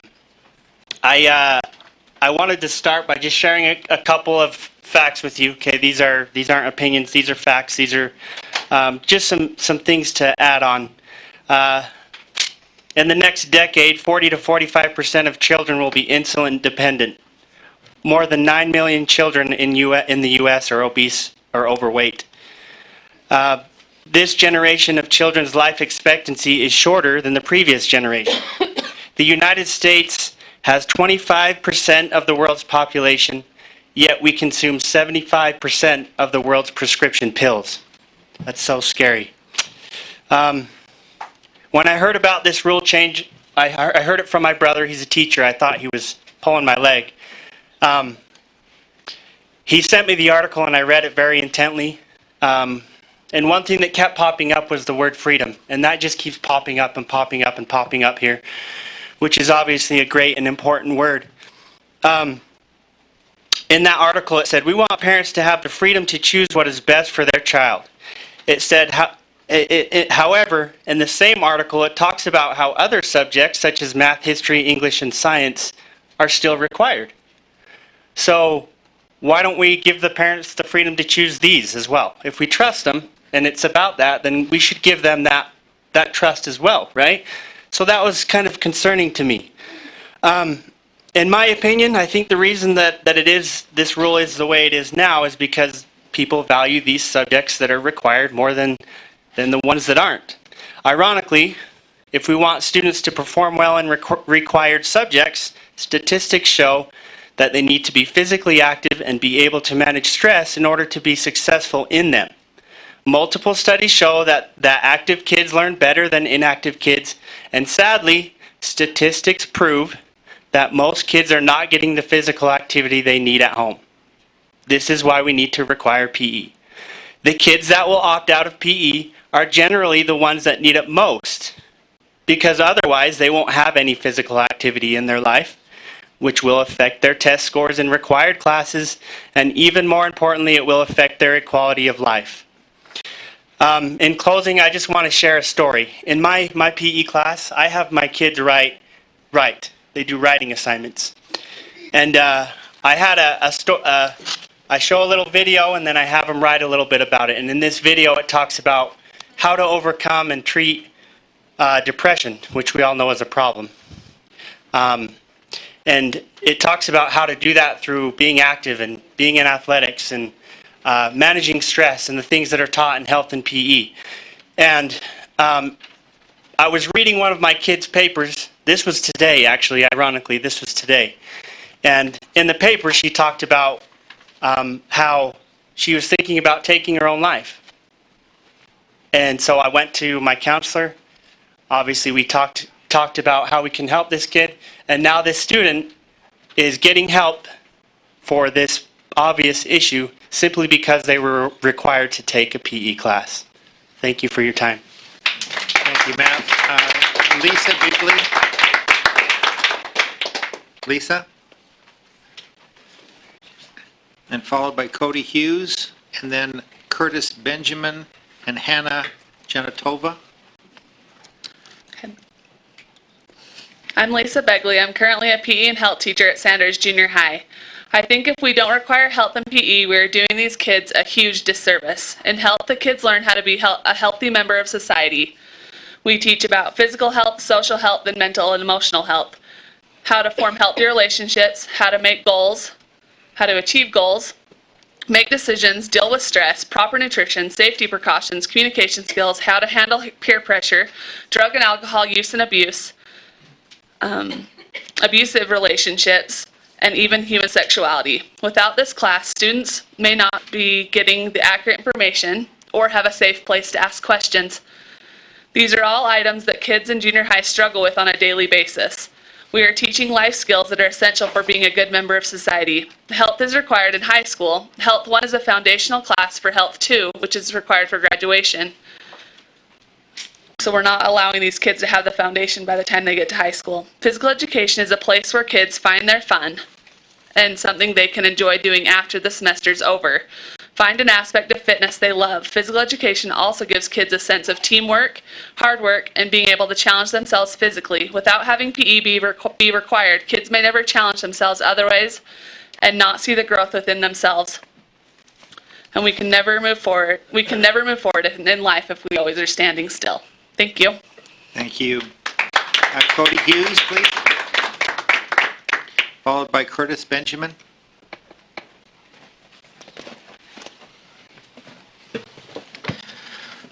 Thank you so much for having me. My name is Cody Hughes. I'm the superintendent with Hendricks School District, and I know that I'm probably the only superintendent that will speak today, and my comments are a little bit different than my fellow superintendents because of my rural nature, and that's what I'm speaking to today. I have two issues that I'd like to bring up on behalf of this. First of all, introduce myself. I'm not just a superintendent, I'm also a band teacher. I teach 3 classes of band each day, beginning through high school. And it is the best 3 hours of my day. It is not the other part.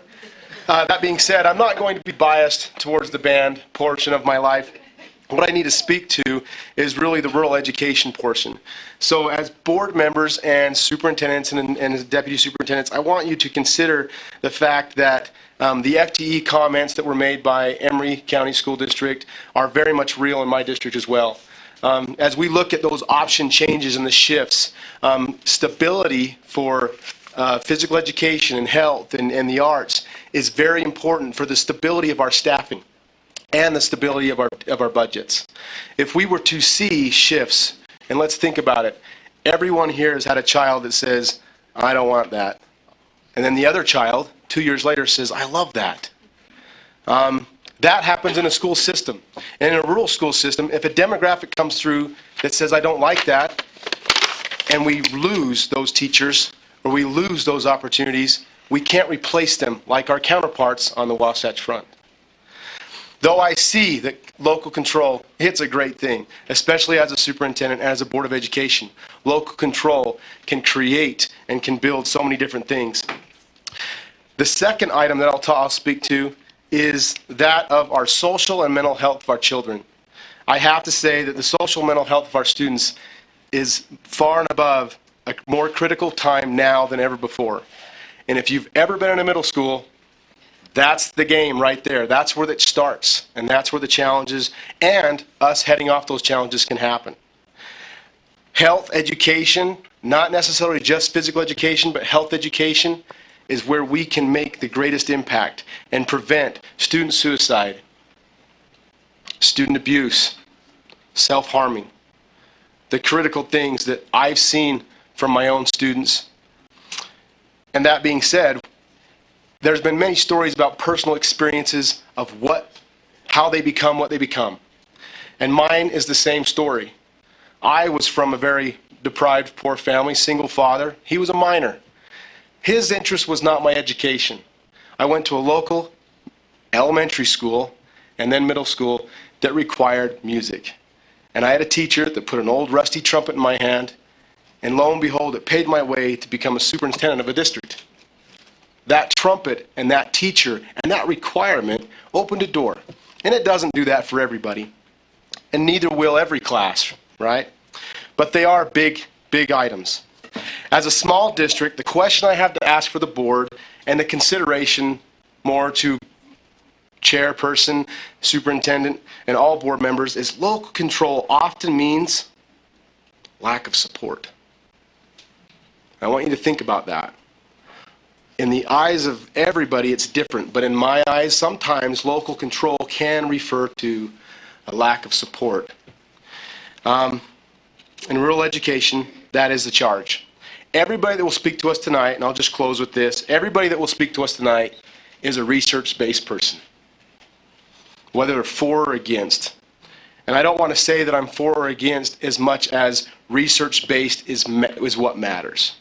These mothers and these educators and these leaders and these organizations, they've done their research and they're passionate about it. I would urge the state board to do the same, research-based. And then, and there will be no argument, or there could be very little. There will always be an argument, right?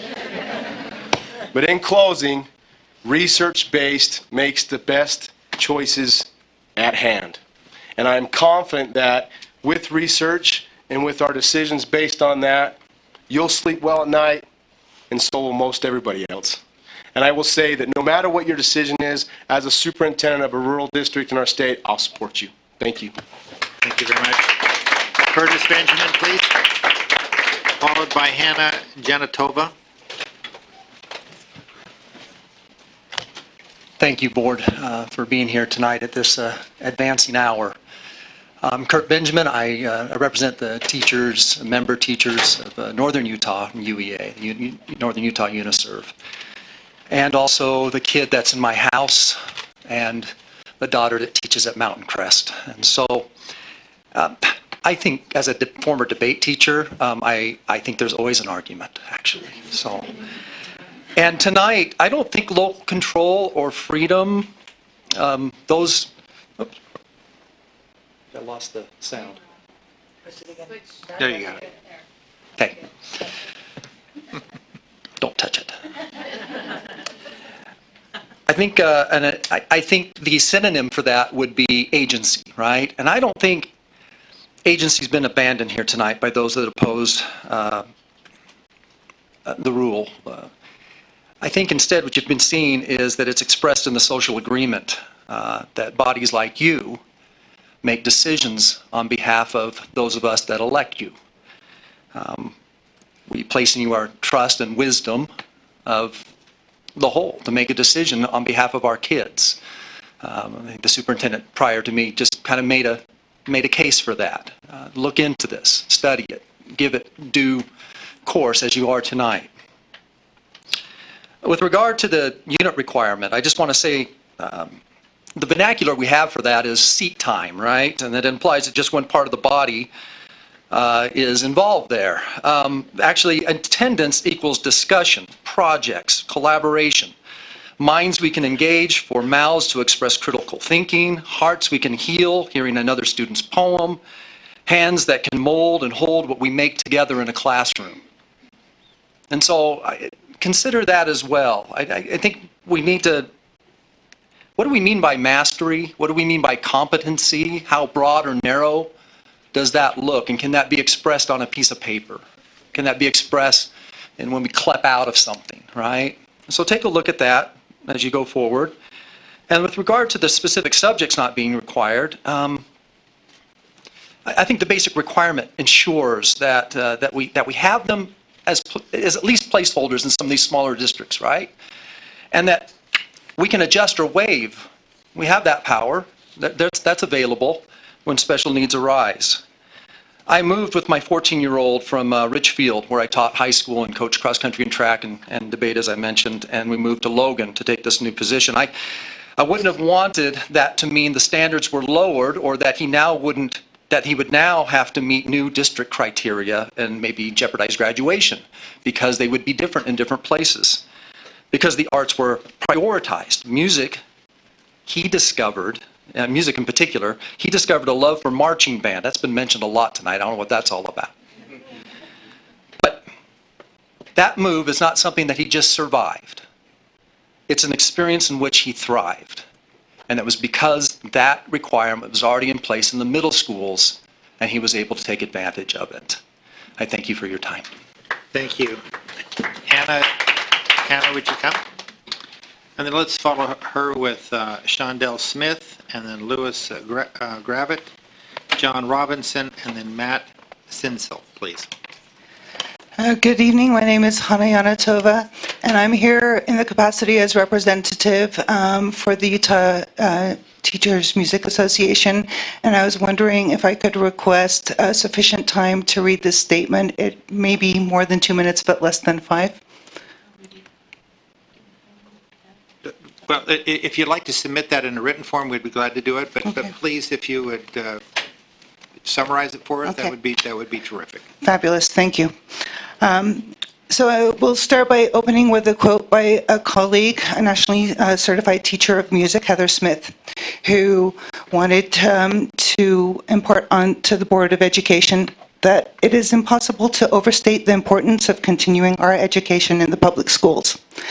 Education in the arts increases the potential for students to understand themselves and to change how they see the world, thereby bolstering community pride and celebrating cultural differences. The arts serve to bridge cultural, ethnic, and racial boundaries. The arts heal. The arts unite students and communities. The arts save lives. The arts do not exist in a vacuum. They influence students' academic performance, self-esteem, relations, and interpersonal skills, and even enhance brain function. 7th and 8th graders are developmentally at an age where artistic pursuits, physical activity, and health education can be of most benefit. As young adolescents become independent, they need programs which encourage them to make healthy choices and develop habits that lead to emotional and physical well-being. Many of the identified problems within our society, substance and drug abuse, mental health issues, teenage suicide, eating disorders, obesity, etc., are directly or indirectly addressed by classes in health, physical education, and the arts. It seems short-sighted to cut programs designed to improve quality of life because of budget constraints, when the cost of cutting these programs may be much higher over the lifetime. Schools are in the ideal place for students to be exposed to all facets of learning, including music, which form the fabric of human culture alongside science, math, and literature. Those fields do not exist in isolation from each other, but enhance each other. The middle school years are a valuable time for students to experience the arts, in particular, as a safe place to explore appropriate ways to express emotions, to learn to think creatively, and to belong and work with others in a unified group. All skills needed within a community. 7th and 8th graders also need to be prepared for opportunities available to them in high school. A student who has not participated in a performing group or who is not musically literate will simply not be ready to participate at a higher and more musically satisfying level when that opportunity becomes available. Successful high school choral and instrumental programs are built on the foundation provided by middle school programs. To get any of the arts in 7th and 8th grade will impact the level of proficiency within those programs for high school students. As teachers of piano students, we are directly impacted when accompanying and performing opportunities are not available to our students once they have reached an age and skill level to participate in middle school programs. A successful performance with a choir or instrumental group within a junior high school setting is a positive reinforcement to our students. I stand here today to represent over 600 music educators from around the state alongside our fellow musical and cultural organizations, and we politely request that you reconsider and reinstate the arts as a general core requirement. Thank you. Thank you. And would you submit your written testimony, please? Thank you. Shondell Smith, followed by Lewis Gravitt. Okay, thank you for allowing me to speak. My name is Shondell Smith, and I'm a parent from Weber School District, and I'm speaking against this ruling. And I have 3 stories of students that I would like to share. Kyle was a shy student who struggled in traditional subjects. In 7th grade, after enrolling in CCA classes and in visual arts, he discovered that he was extremely gifted with computers and he loves art. He then went on to take classes in computers at the OWATC. Kyle currently has a fantastic job with a high-tech firm in California where he designs art with 3D printers. It is a fact that CCA classes teach students skills needed for employment. Story number 2, McLean. While in middle school, McLean needed an art credit. And after much persuasion, he finally agreed to take choir. He learned that he loved it and he is very talented in singing. He enrolled in choir the remaining 5 years through secondary school. McLean even sacrificed playing on the high school baseball team so he could be in the school's musicals. Last spring, he had one of the starring roles in the high school's performance of Les Mis. He has also been offered a full-ride scholarship in music. It is a fact that choir teaches students how to experience a more well-rounded life. The third story is McKenna. McKenna is my daughter, and so please excuse me for my emotion. In 8th grade, she enrolled in health, where the teacher addressed the topics of mental illness and suicide. My own daughter struggles with both of these, and I am personally grateful for the knowledge and the skills that she learned in health from a trained health educator. And I am grateful that she is alive today. It is a fact that health teaches students the importance of taking care of their bodies, mentally, emotionally, and physically. I believe it is vital that we require middle school students to take health, PE, the arts, and CCA classes. Why teach them just English, science, math, and history? Isn't health important? Yes. With suicide rates skyrocketing, do we really want to convince our students that health isn't required? No. Aren't life skills in CCA vital? Yes. In our fast-paced technological world, do we really want to send the message that CCA is optional? No. Isn't physical exercise essential? Yes. With increasing youth obesity rates, do we really want to say that PE isn't necessary? No. I live in Roy, which is considered to be inner city for Weber School District. Not every parent in my community will encourage his or her child to enroll in these courses that we are now saying is optional. And I believe that many 7th and 8th graders don't know enough about themselves, about life, and about what classes to take and what talents they possess unless they are given more education through these opportunities. I believe that our children are our future, and we need to give them every opportunity to take these life-changing classes and become well-rounded. I strongly encourage you to reconsider your ruling. Thank you. Thank you. Lewis? Lois. Oh, I am so sorry. I'll count that up to your handwriting. Oh. Not to my illiteracy. Thank you. Yes, my name is Lois Gravitt, and I appreciate and concur with all the excellent points that have been made in opposition to the changes in this rule. And I would just like to add some thoughts by talking briefly about an undergraduate college education, which is designed to be a broad-based education. It's true that people choose majors and minors, and they have to complete requirements in those areas, but they also need to complete general education requirements in a variety of subjects. Back when I was in college, I came across a few people who very much resented having to take anything that was outside the very narrow focus that they had chosen for themselves. But I found that the general education classes that I had helped me in my majors. They helped me to be more creative. They helped me to be better informed. They helped me to be more resourceful. My two majors were art and English, and both of those subjects I felt like I was always having to come up with fresh ideas. And I found that the more broad my education was, the more I was able to come up with ideas. Probably one of my favorite design ideas came in a biology class. I realized that college is a choice, and nevertheless, when we choose to go to college, we also are subjected to a lot of different kinds of classes. And so if we are requiring college students to do that, why are we saying that 7th and 8th graders should not be required to take these other classes, to have this broad exposure? If there are college students who would opt out of a lot of these requirements if they could, why are we saying that young teenagers have the wisdom to know that these classes aren't going to be helpful to them? I think that they're at an age where they don't really have the wisdom to know exactly what kind of benefits these are going to be, as many of these examples have shown. And I think it benefits us as a society to have people that are broadly educated. Thank you. Thank you, Lois. John Robinson, followed by Matt Sinsel.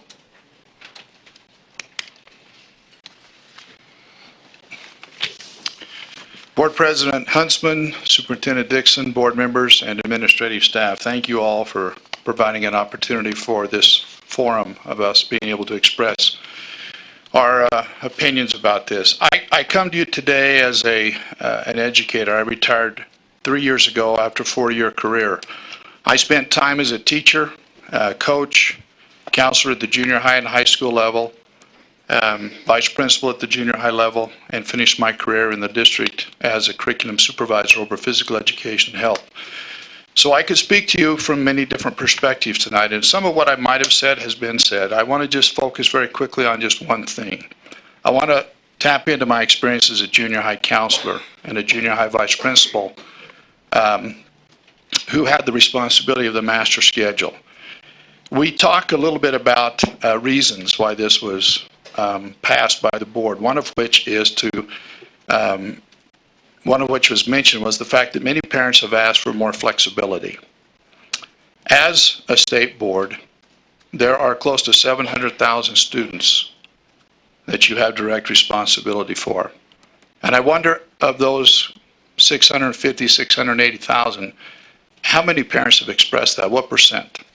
I look at the experience that I had at the junior high level as we went through the registration process, based on the standards or based on the course offerings that have been there for us to follow. And it was, in all honesty, it was a small group of people that came to us with that need. And I will tell you, and I can only speak from my experience in Davis School District as a counselor and a vice principal, that we bent over backwards to accommodate the needs that these young people had. There was no drawing the real hard line and saying, the state board said you had to take this and you're going to have to take it. If there was a legitimate reason because of scheduling or because of health issues or whatever, we bent over backwards to accommodate and allow those kids to take the classes that they needed to take. I would share with you some data that was just released yesterday from Davis School District in relationship to a statistical analysis that was done of the current 9th graders who just finished their 7th and 8th grade years, made up of about 4,500 kids. In polling those kids, 999, 1,000 of those kids, had not taken all of the required courses. They had opted out because of those needs that I just spoke of. And flexible counselors allowed them to do that. So I would implore you, I would ask you to reconsider the decision that you've made and look at some of these other factors. And I think in so doing, you'll find that we're doing really a pretty good job with the rules that we currently have in our system. Thank you so much. Thank you, John. We hear from Matt, and then we'd follow with Joanne Rowland, Dr. John Newman, and Monique Hadley. Hi, thanks for letting us all speak tonight. My name is Matt Sinsel. My wife, Corinne Panka, and I are both educators in the school system and also professional artists outside of the school system. I don't know how many of you have ever had to sit in front of a panel and justify why what you do is important. But for the sake of empathy, I hope that one day you have to sit on this side and justify that. Okay, so some of you are very used to it. Okay. So a lot of things that I wanted to say have been said. I know that a lot of times in the arts we have to, in order to validate what we do, we have to connect it to some other thing. How does it influence other things, science, math, all of this? So I could cite a lot of studies. I'll share one. According to www.arts.gov, in 2013, arts and cultural production contributed $704.2 billion to the U.S. economy. So if we're looking at, or 4.23% of the GDP. So if we want to talk money, there's opportunities that we're giving our students post-secondary education. The workforce is looking to hire creative problem solvers, people who think outside of the box, people who have cultivated their imaginations, which takes time and effort consistently over the course of many years. This provides a 2-year gap where that need may or may not be met. I think on a personal level, the reason I'm having such a reaction to this is that the message we're sending our middle school students is that the arts are not important because they're optional.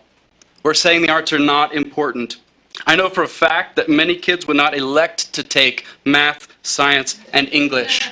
But we know as parents and adults that it's for their ultimate benefit. We don't trivialize the importance of these pursuits, and we shouldn't, because they are important. They're valuable. So is visual arts. So is music. So is theater. So is dance. It's all valuable.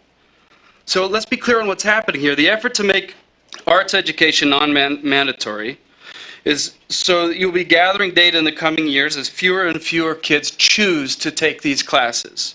When you've compiled enough of this data, you'll argue the case that because fewer kids take an arts class, the arts teacher is obsolete.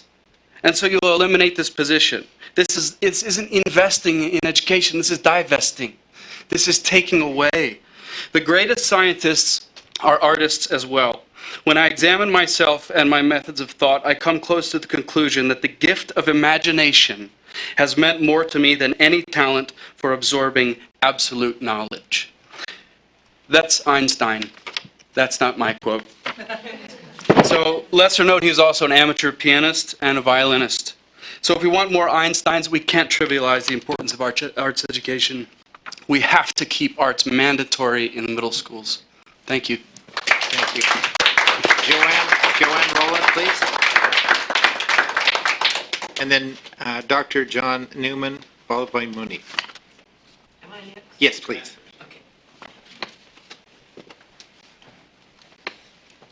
I'm Joanne Rowland. From the Gina Bachauer International Piano Foundation. I'm so happy to follow someone who is so passionate about the arts. And of course, you've heard many, many other stories, but thank you for listening to just a few more.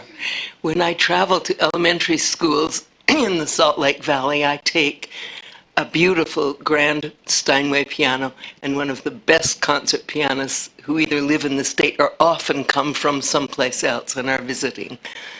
And I look at the faces of the children knowing I'm there for 45 minutes and I'm sorry that's all that they get of me for a whole year, and wonder sometimes, well, what difference could this make?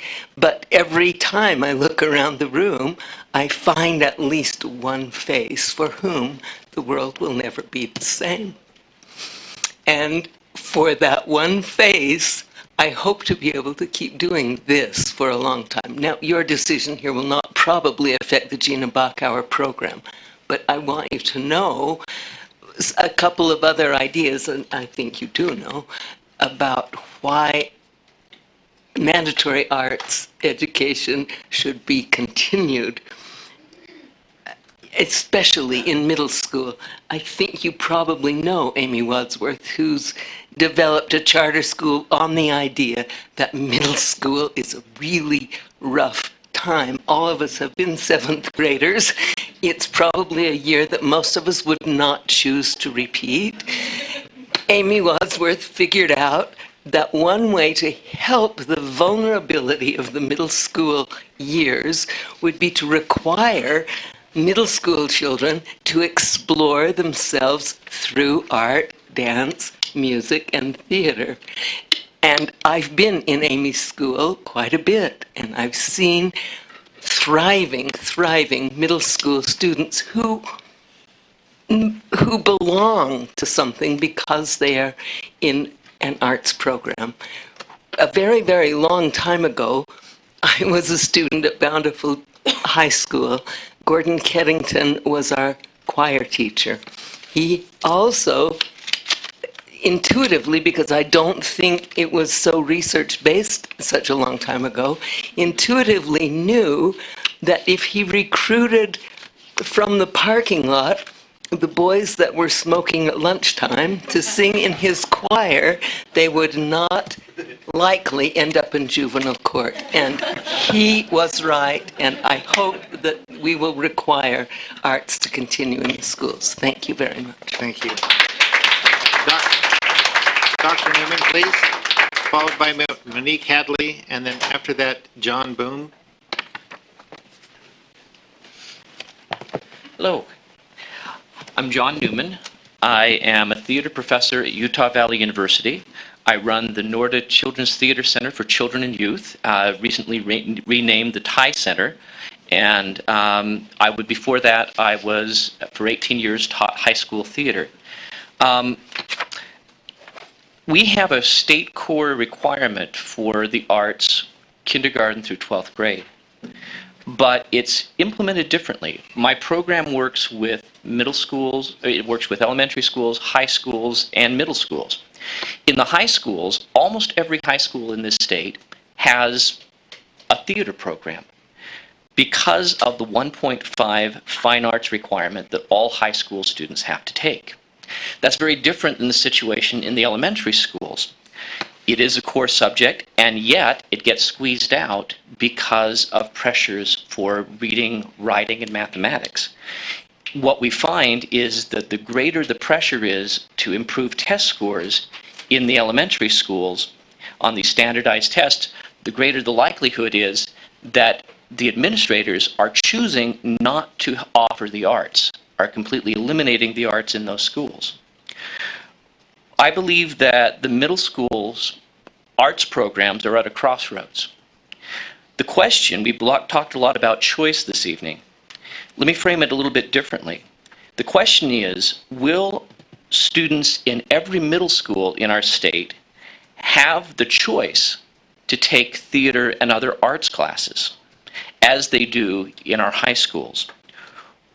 If we want all students in middle school to have the choice to take theater and arts classes, then the middle school arts credit requirement at the state level is vital. Thank you. Thank you. Monique, then followed by John Boom, and then if I can have Tom Netterberg follow up in that order. Thank you. It's really awesome that you guys are here today and taking all of this time to listen to us speak to you. My name is Monique Hadley, and I am the president of the Uintah School Counselor Association. I'm here speaking in behalf of the Uintah School Counselor Association and counselors around the state. I am also speaking to you as a school counselor and advocate for Utah students, and asking you to reconsider the decision to eliminate requirements for health, PE, art, college, and career awareness in the middle schools. I reiterate what many have said today. Heidi Matthews and others have stated that if requirements for these curriculum areas are not required, that our most at-risk students are who will suffer. Students benefit from early access to college and career awareness. Oftentimes, it's the only place that some students will even get exposure to different varied interests through these programs and information about college and careers. Many students are at a disadvantage, don't even know college lingo or college language. They don't know that they have to somehow save or prepare or pay for money, or that there's money out there for them to go to college.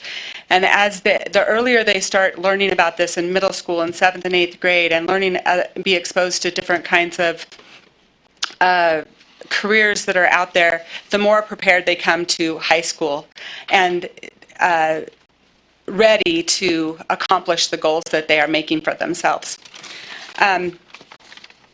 I also wanted to talk about health, because good health, both physical and mental, leads to academic success and stronger communities. Death by suicide is the second leading cause of death in children in Utah ages 10 to 18. Sorry. Rates for children, suicide rates for children ages 10 to 18 is rising in Utah. It's at its most high last year, and we're already on track to exceed the number of deaths by suicides for that age group this year. That is not a record that we want to have. For many students, health is the first place that they learn about social and emotional health and suicide prevention. Many students that I see are referred by their wonderful health teachers, or learn about learn that they can get help even from their counselors for these issues and come and visit me. As far as access and flexibility, I believe that we're already offering that in our schools.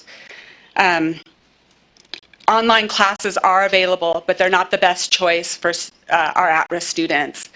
They are a better choice for our students who come from homes where they have parents who advocate for them and maybe even can afford to be home and help monitor some of these online classes. So if they choose that they don't want to take PE or health in school, they can easily do those online with support at home. Whereas students who don't have a lot of support at home are not going to choose or have the support or means to be able to take these courses online if it leads to school districts eliminating them altogether. In conclusion, I would just like to say and ask that you reconsider this ruling. Thank you. Thank you. John Boone, followed by Tom Nedreberg. Honored dignitaries, members of the audience, thank you for inviting me here and letting me speak. My name is John Boom. I am a middle school science teacher. I represent the very demographic that this bill is going to affect. I have come here today to point out a few things. Art, music, dance, drama, these are the basic humanities, and I'm a little dismayed that basic humanity is now no longer mandatory. This is in a society where our morals are going downhill. We need this humanitarian approach to understanding the world around us. Recently, I went to China. I was there for about 2 years. It was one of the better schools in China. They had great scientists. They could get international research fellowships around the world. But these students got sent home.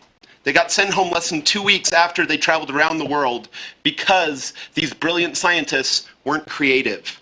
They weren't able to think imaginatively. They weren't able to see the world in new ways. We all know that if something is not required, it is not going to be taught. I had a senior English teacher demonstrate this. She gave us an essay that was completely optional. It would help us out. It would improve us for the AP test. She would grade it. She would give us feedback. Not a single student in that class did that optional essay that was better for us. If it is not required, it will not be taught. Now, we want to think that history, that math, that science, that if they understand it, they're going to be this great tome of facts and figures. But ladies and gentlemen, this is one of the most boring books that I have ever read. I tell you, the success of the Hubble Space Telescope is because of its visceral, visually appealing, artistic images of the universe. When you study the science of the world around us, the latest theories are that the energy, the molecules, are vibrations of strings, atoms vibrating in harmonies, and yet we're going to take music out of what is required. How can you understand the sciences if you do not have the humanities? I have brought with me several of my textbooks from college. These are advanced textbooks in the very science fields that are representing STEM, the ones that this trend is toward.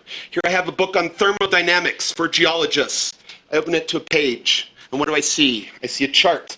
I see a graph. I see expressions of art and beauty. I see in a chemistry book, I see atomic sculptures representing the smallest scales of the universe. I see in my engineering design book great ideas, artistic drawings. I see diagrams that help illustrate points. If you take out the arts and sciences, what will our future textbooks look like? Ladies and gentlemen, we need to have the arts, the musics, theater, drama. This needs to be a fundamental, integral part of our core curriculum. Thank you, ladies and gentlemen. Tom Niederberg, please. Then followed by Joanne Brings.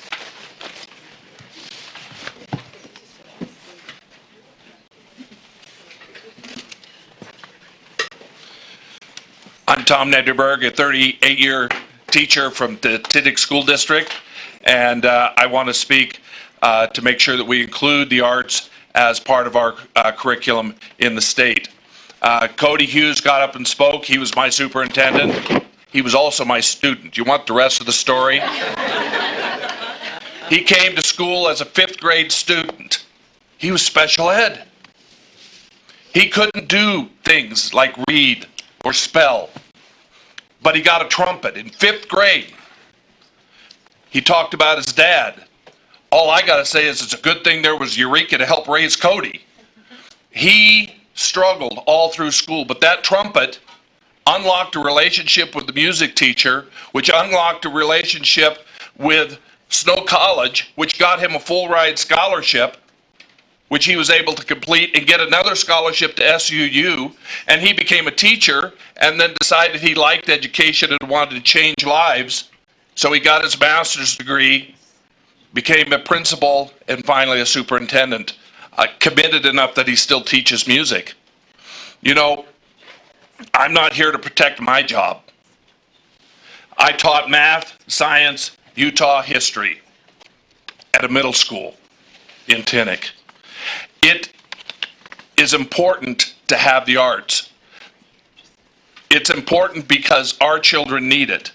I had 5 children graduate from Tinnick High School. One of them loved the arts, was in drama and theater. Currently, she works for the Center Theater Group in LA as a prop master. She has worked on 3 Tony Award-winning programs and plays from Tinnick. That always is amazing to me, this little old girl from Tinnick.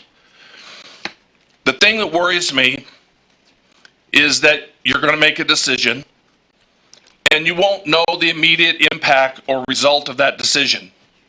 10 years from now, there could be 2 conversations. 1, they're happy that the arts are there, or 2, somebody can say, I have a great idea.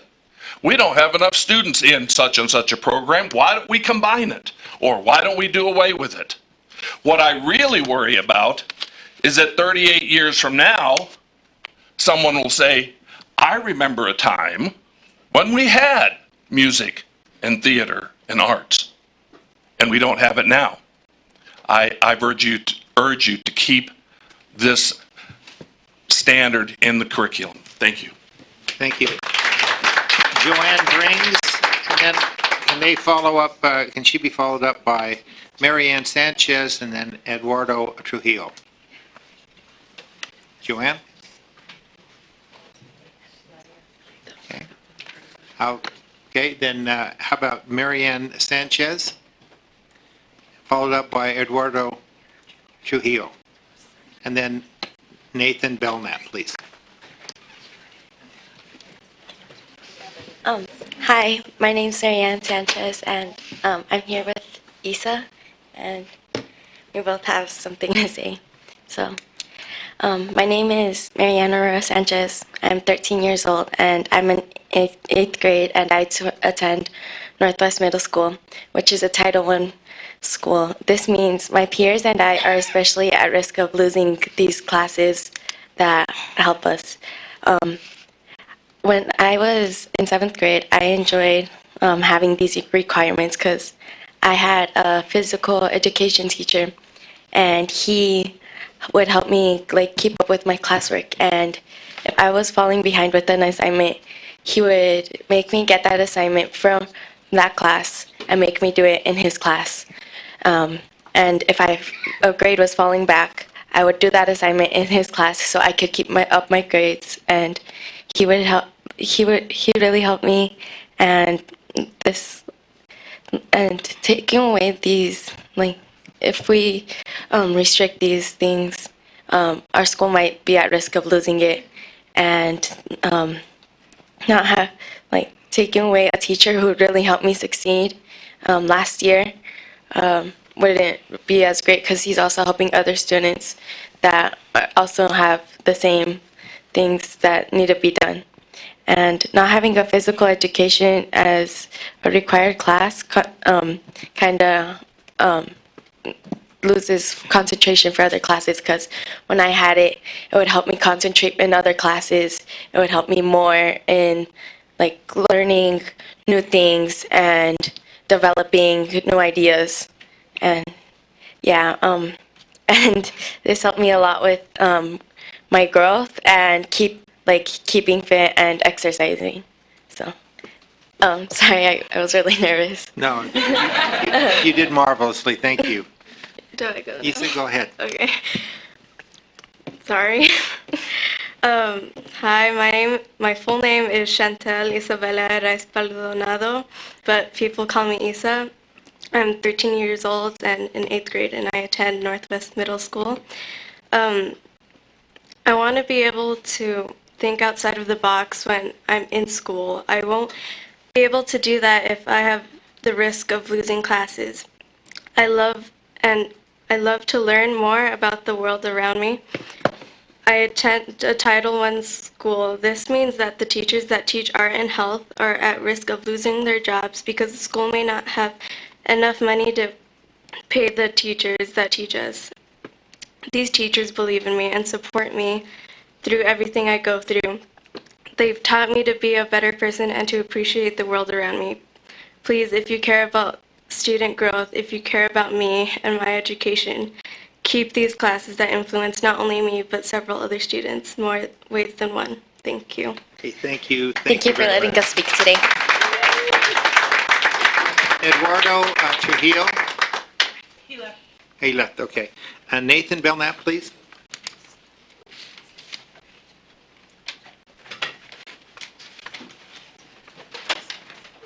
Nathan? Then we'll move on to Brad Assay, and then Catherine, is it Prattler? And then Julie Tanner. Thank you. It's good to be with you tonight. Brad AC, President, American Federation of Teachers of Utah. And speaking on behalf of our union, we would ask the board to please reconsider this rule and let's keep those requirements in. I don't often do this, but I want to speak to you as my past life is a junior high school art teacher. I taught in the Ogden City School District for 18 years in one of the highest impacted schools in the state, 95% poverty rate, free and reduced lunch. Jaime entered my classroom in 7th grade. Didn't want to take an art class. This young man had a lot of struggles. Great kid. Just what he had to deal with in his environment, I often worried about him. He came in saying he couldn't do art, and I bet him. I said, I can teach you to do art if you're willing to learn. That young man I just saw last spring as he was entering Weber State University in the visual arts. He found his voice. He found what he needed to keep him away from the influences that would have been detrimental. He pulled away from some of those friends that would have dragged him down, like many who are not alive today because of that lifestyle. He didn't end up as a statistic in prison. He excelled. It's the first time that, I've had many students, hundreds, that were required to take my class in 7th grade or 8th grade or sometime in junior high school.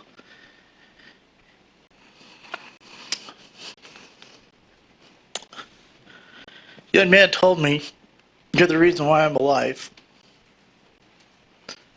It was me walking in the class and you telling me that I can do this when I didn't want to do it. Please do not take these people's voices, these children's voices. This is the only chance that they can have sometime, especially when they come from the situations that Jaime came from, where they find success, where they have hope. It's great. These programs are so beneficial to intergenerational poverty in these schools where they're so needed. Jaime couldn't take private art lessons. He couldn't afford it. His parents couldn't afford it. The only chance that they had to excel was when they came into these classes.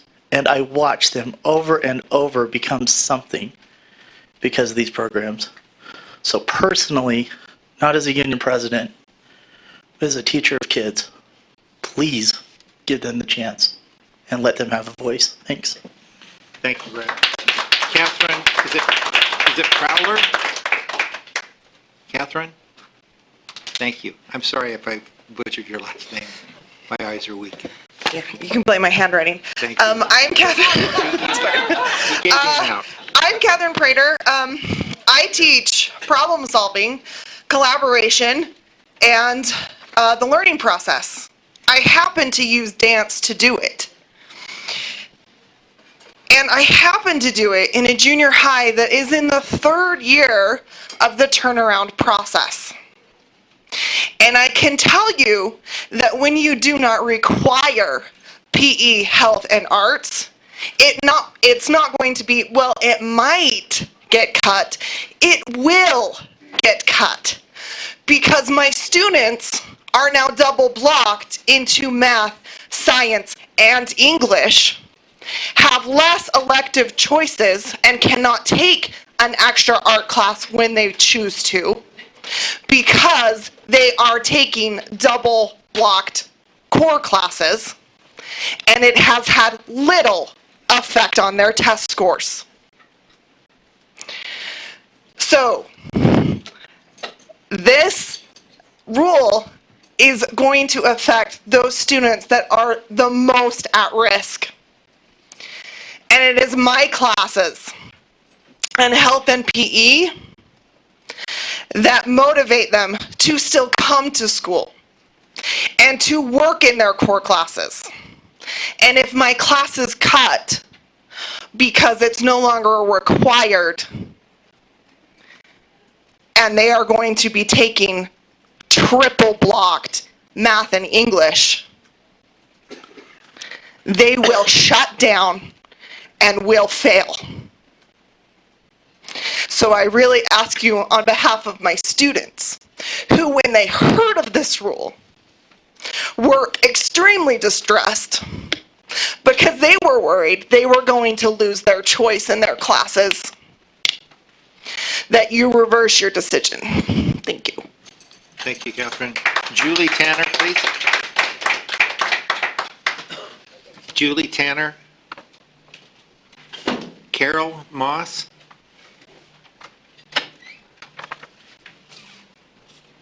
Sheila Johnson.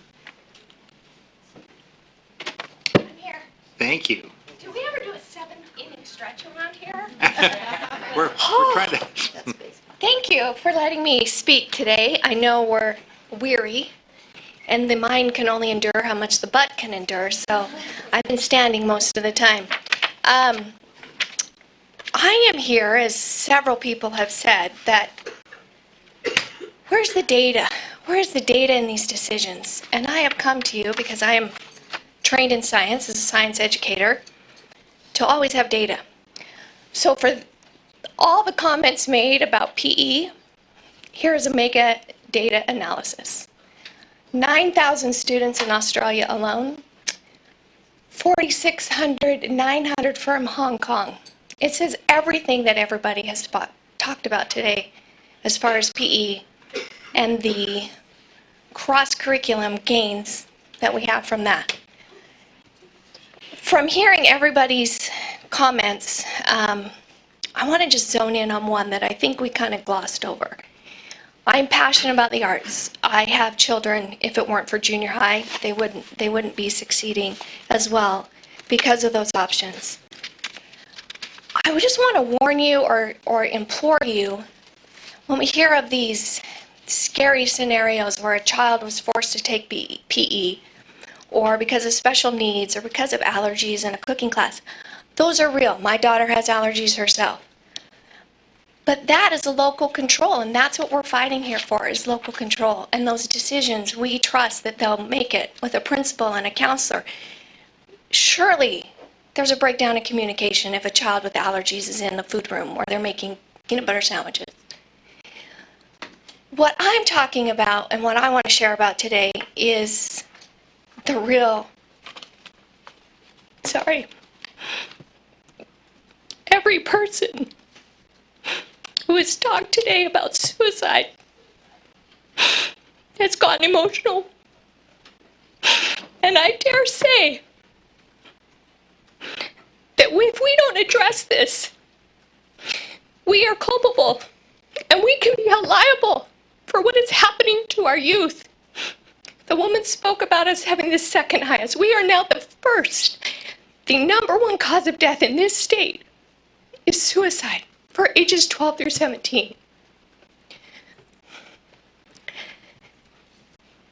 Gonorrhea, STDs, teenage pregnancy, all of those rates. Gonorrhea, they had 200 cases 5 years ago. They now have 1,000. If our children are not healthy physically, they will not even be able to attend school to receive all these benefits that we're talking about. Why? Why would we eliminate health education? I know you're saying local control. I know you're saying it's up to local boards. My local board is changing. The dynamics are going to completely change this next election cycle. If I have an issue, or as parents we have an issue, we have to wait 2 years. Am I not right? 2 years to fix that issue. That is going from a child from 6th grade to graduating from 9th grade. That is their entire junior high career while we try to figure things out. So I implore you, and I have researched this. I have researched other districts who are facing these challenges. I have real solutions. And I'm grateful for the 6 of you who did reply to my emails. I have these, you can take them, but we must address this. And 2 credits of health education, in my opinion, is not enough. And now we want to make it optional. It's not robust. I heard a comment close in this vicinity that health education is a joke and it's not important and they can get it in high school. How can we say that? I'll give you an example, just like everyone else has. In class 1 week ago, I shared my story to my students of overcoming a really horrendous year. I was on medical leave. I spent 30 days in the hospital. I have struggled with depression my whole life, postpartum. This was life or death for me. I had suicide ideation. I knew that I could get help. I had support. I had a loving family. I have health insurance. I got the help that I needed, and I'm back in the classroom today. I shared this with my students. 1/5 of my students came up after class and took my suicide hotline card. 1/5. That is 15 of my 60 students that I shared this with in my leadership 7 Habits for Effective Teens. We can talk about all these other things. We must make our health education robust. We must make it so parents and others don't think that it's okay to skip it until they get in high school. They will not make it to high school. Please use the data, make a good decision, and rethink this. Yeah, thank you, Sheila. If you'll submit those and Thank you pass those so over, much. we'll receive those. Thank you very much. Chase Clyde, please. Chase. PJ Smalley. Royce Van Tassel. And then Eddie Berest. Thank you, Eddie.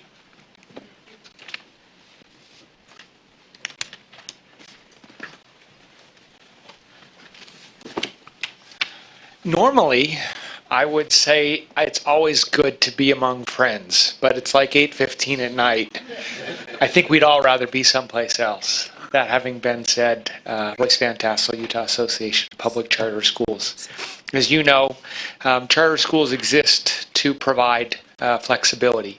in a child's education. The education that you get at the Syracuse Arts Academy is a little bit different than what you get at Tuacahn, is a little bit different than what you get at APA. That's part of the joy. We've heard a lot of compelling arguments, I think both for and against changes to the requirements. I am confident that those arguments, both for and against, will be equally compelling made to the local governing board, whether that is a district governing board or a charter governing board. And so it seems the optimal solution is to let those arguments be made to the people who bear the greatest responsibility for the outcomes of those decisions, the local governing boards. Parents, children will decide. We're going to go to this school because they're going to provide arts education, and we're not going to go to this one because they're not going to provide arts education or health education or whatever that may be. But they bear the responsibility for that. That's true at a district. It's true at a charter school. And uniting the responsibility for those decisions with the consequences of those decisions is, in nearly every case, the ideal policy. They are the ones that understand who is coming to their school and who they expect, what the expectations of those families are, for good and for ill. And so we hope, as an association and representing a large majority of Utah's charter schools, that the flexibility that you have provided thus far will continue. Thank you. Eddie? And then I have one final one, but I'm horribly stuck on the name. Is it Joe? Not even going to bail me out. Sorry about that. I don't know if Joe's here. Okay. All right, guys. Hello. Eddie? My name is Eddie Barest.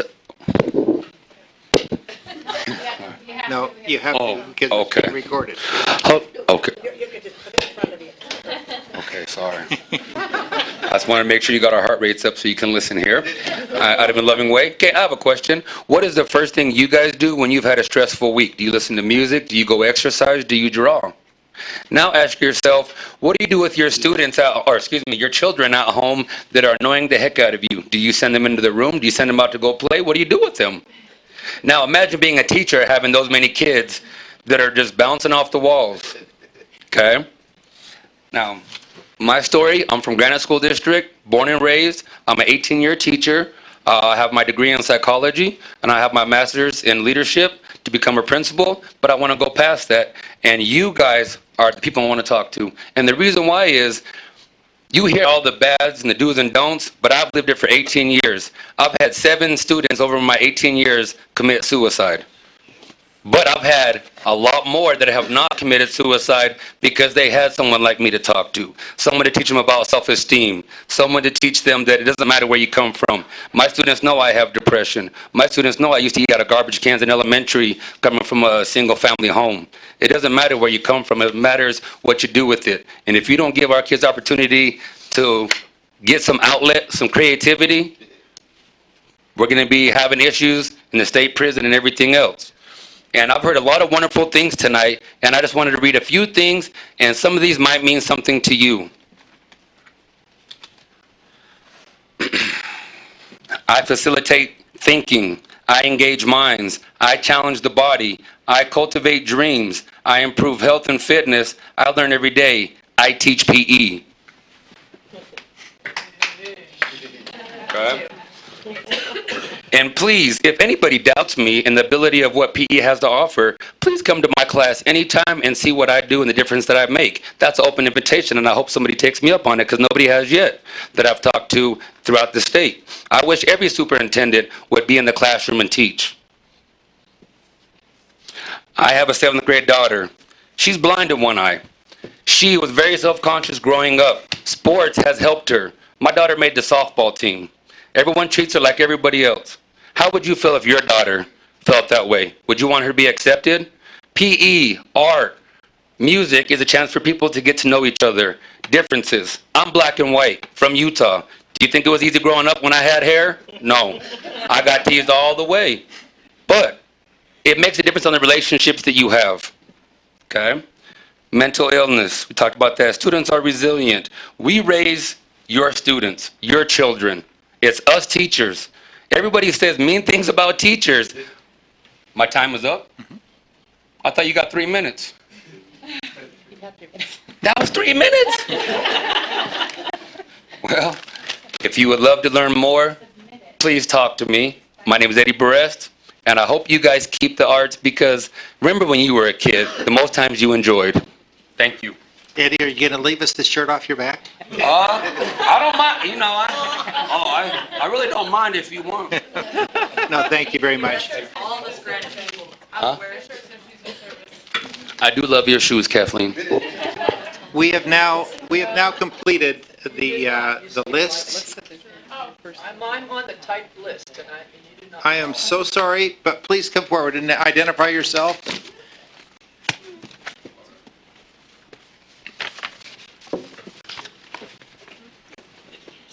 My name's Kathleen Kaufman, and I'm speaking for the Utah Nurses Association tonight. And we have a statement I'll simply read to save time. My background is teaching. I'm a retired educator from the University of Utah College of Nursing. My children attended the Granite School District, and my grandchildren do now.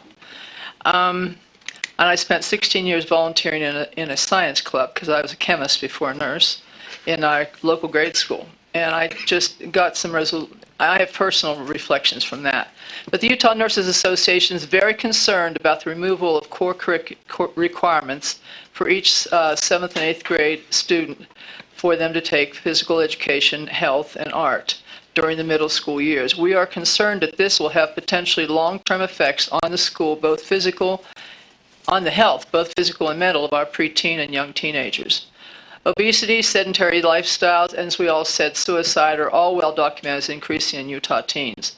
If local school boards choose to eliminate the possibility of taking these classes, this will deny a certain part of the school population from key aspects of their growth and help for problems that they may have. And local school boards could quite easily refuse to fund the staff needed to teach these suddenly optional classes. And this did happen when my son was in middle school. It was the beginning of the era when they phased out shop classes. He was a mediocre student at best, quite honestly. And when he took shop, it turned him on fire to every other class that he took. He became a good student, a strong student. Today he designs and builds acoustic guitars and works as a library consultant on the computer. So I mean, his life turned out well, but part of it was because a teacher grabbed his interest with a class that has now, to my knowledge, been mostly discontinued from the middle schools. For some schools, physical activity and for some students, a physical activity in a PE class may be the only activity they participate in, and some students need this activity to burn off their excess energy from sitting all day, which we all can identify with. Some students need to experiment with the arts before they find their niche in life. Not all students have a rich cultural home life to depend on when exploring the arts.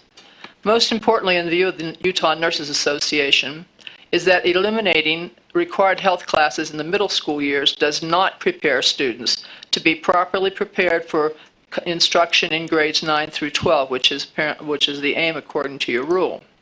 In looking at the high school requirements, which I admit I'm not conversant with the rule as much as everybody in this room is, in looking at the high school requirements, a student could elect to never take a health class beyond the 6th grade.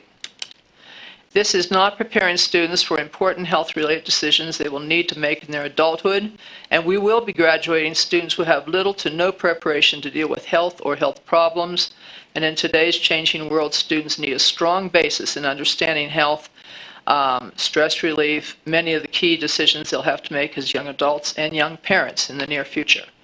The Utah Nurses Association strongly opposes these changes in the middle school education requirements. Kathleen, thank you. Has there been anyone else that I've overlooked that wanted to testify or provide? Can I say any more? We already saw your shirt, Eddie, so we're good. Next time. Okay. Thank you. At this time, we will conclude this portion of the public hearing. The board appreciates the public's input on this issue.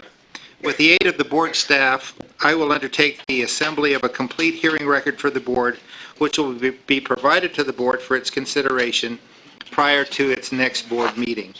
I want to remind you that the public has the opportunity to provide written comment to the board's for the board's consideration. These written comments must be submitted by close of business Tuesday, September 26, 2017.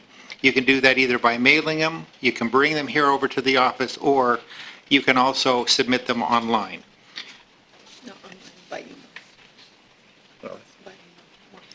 Been corrected, by email, which I thought was online, but that's okay. With that, and if there's nothing further, this hearing is now adjourned. Thank you.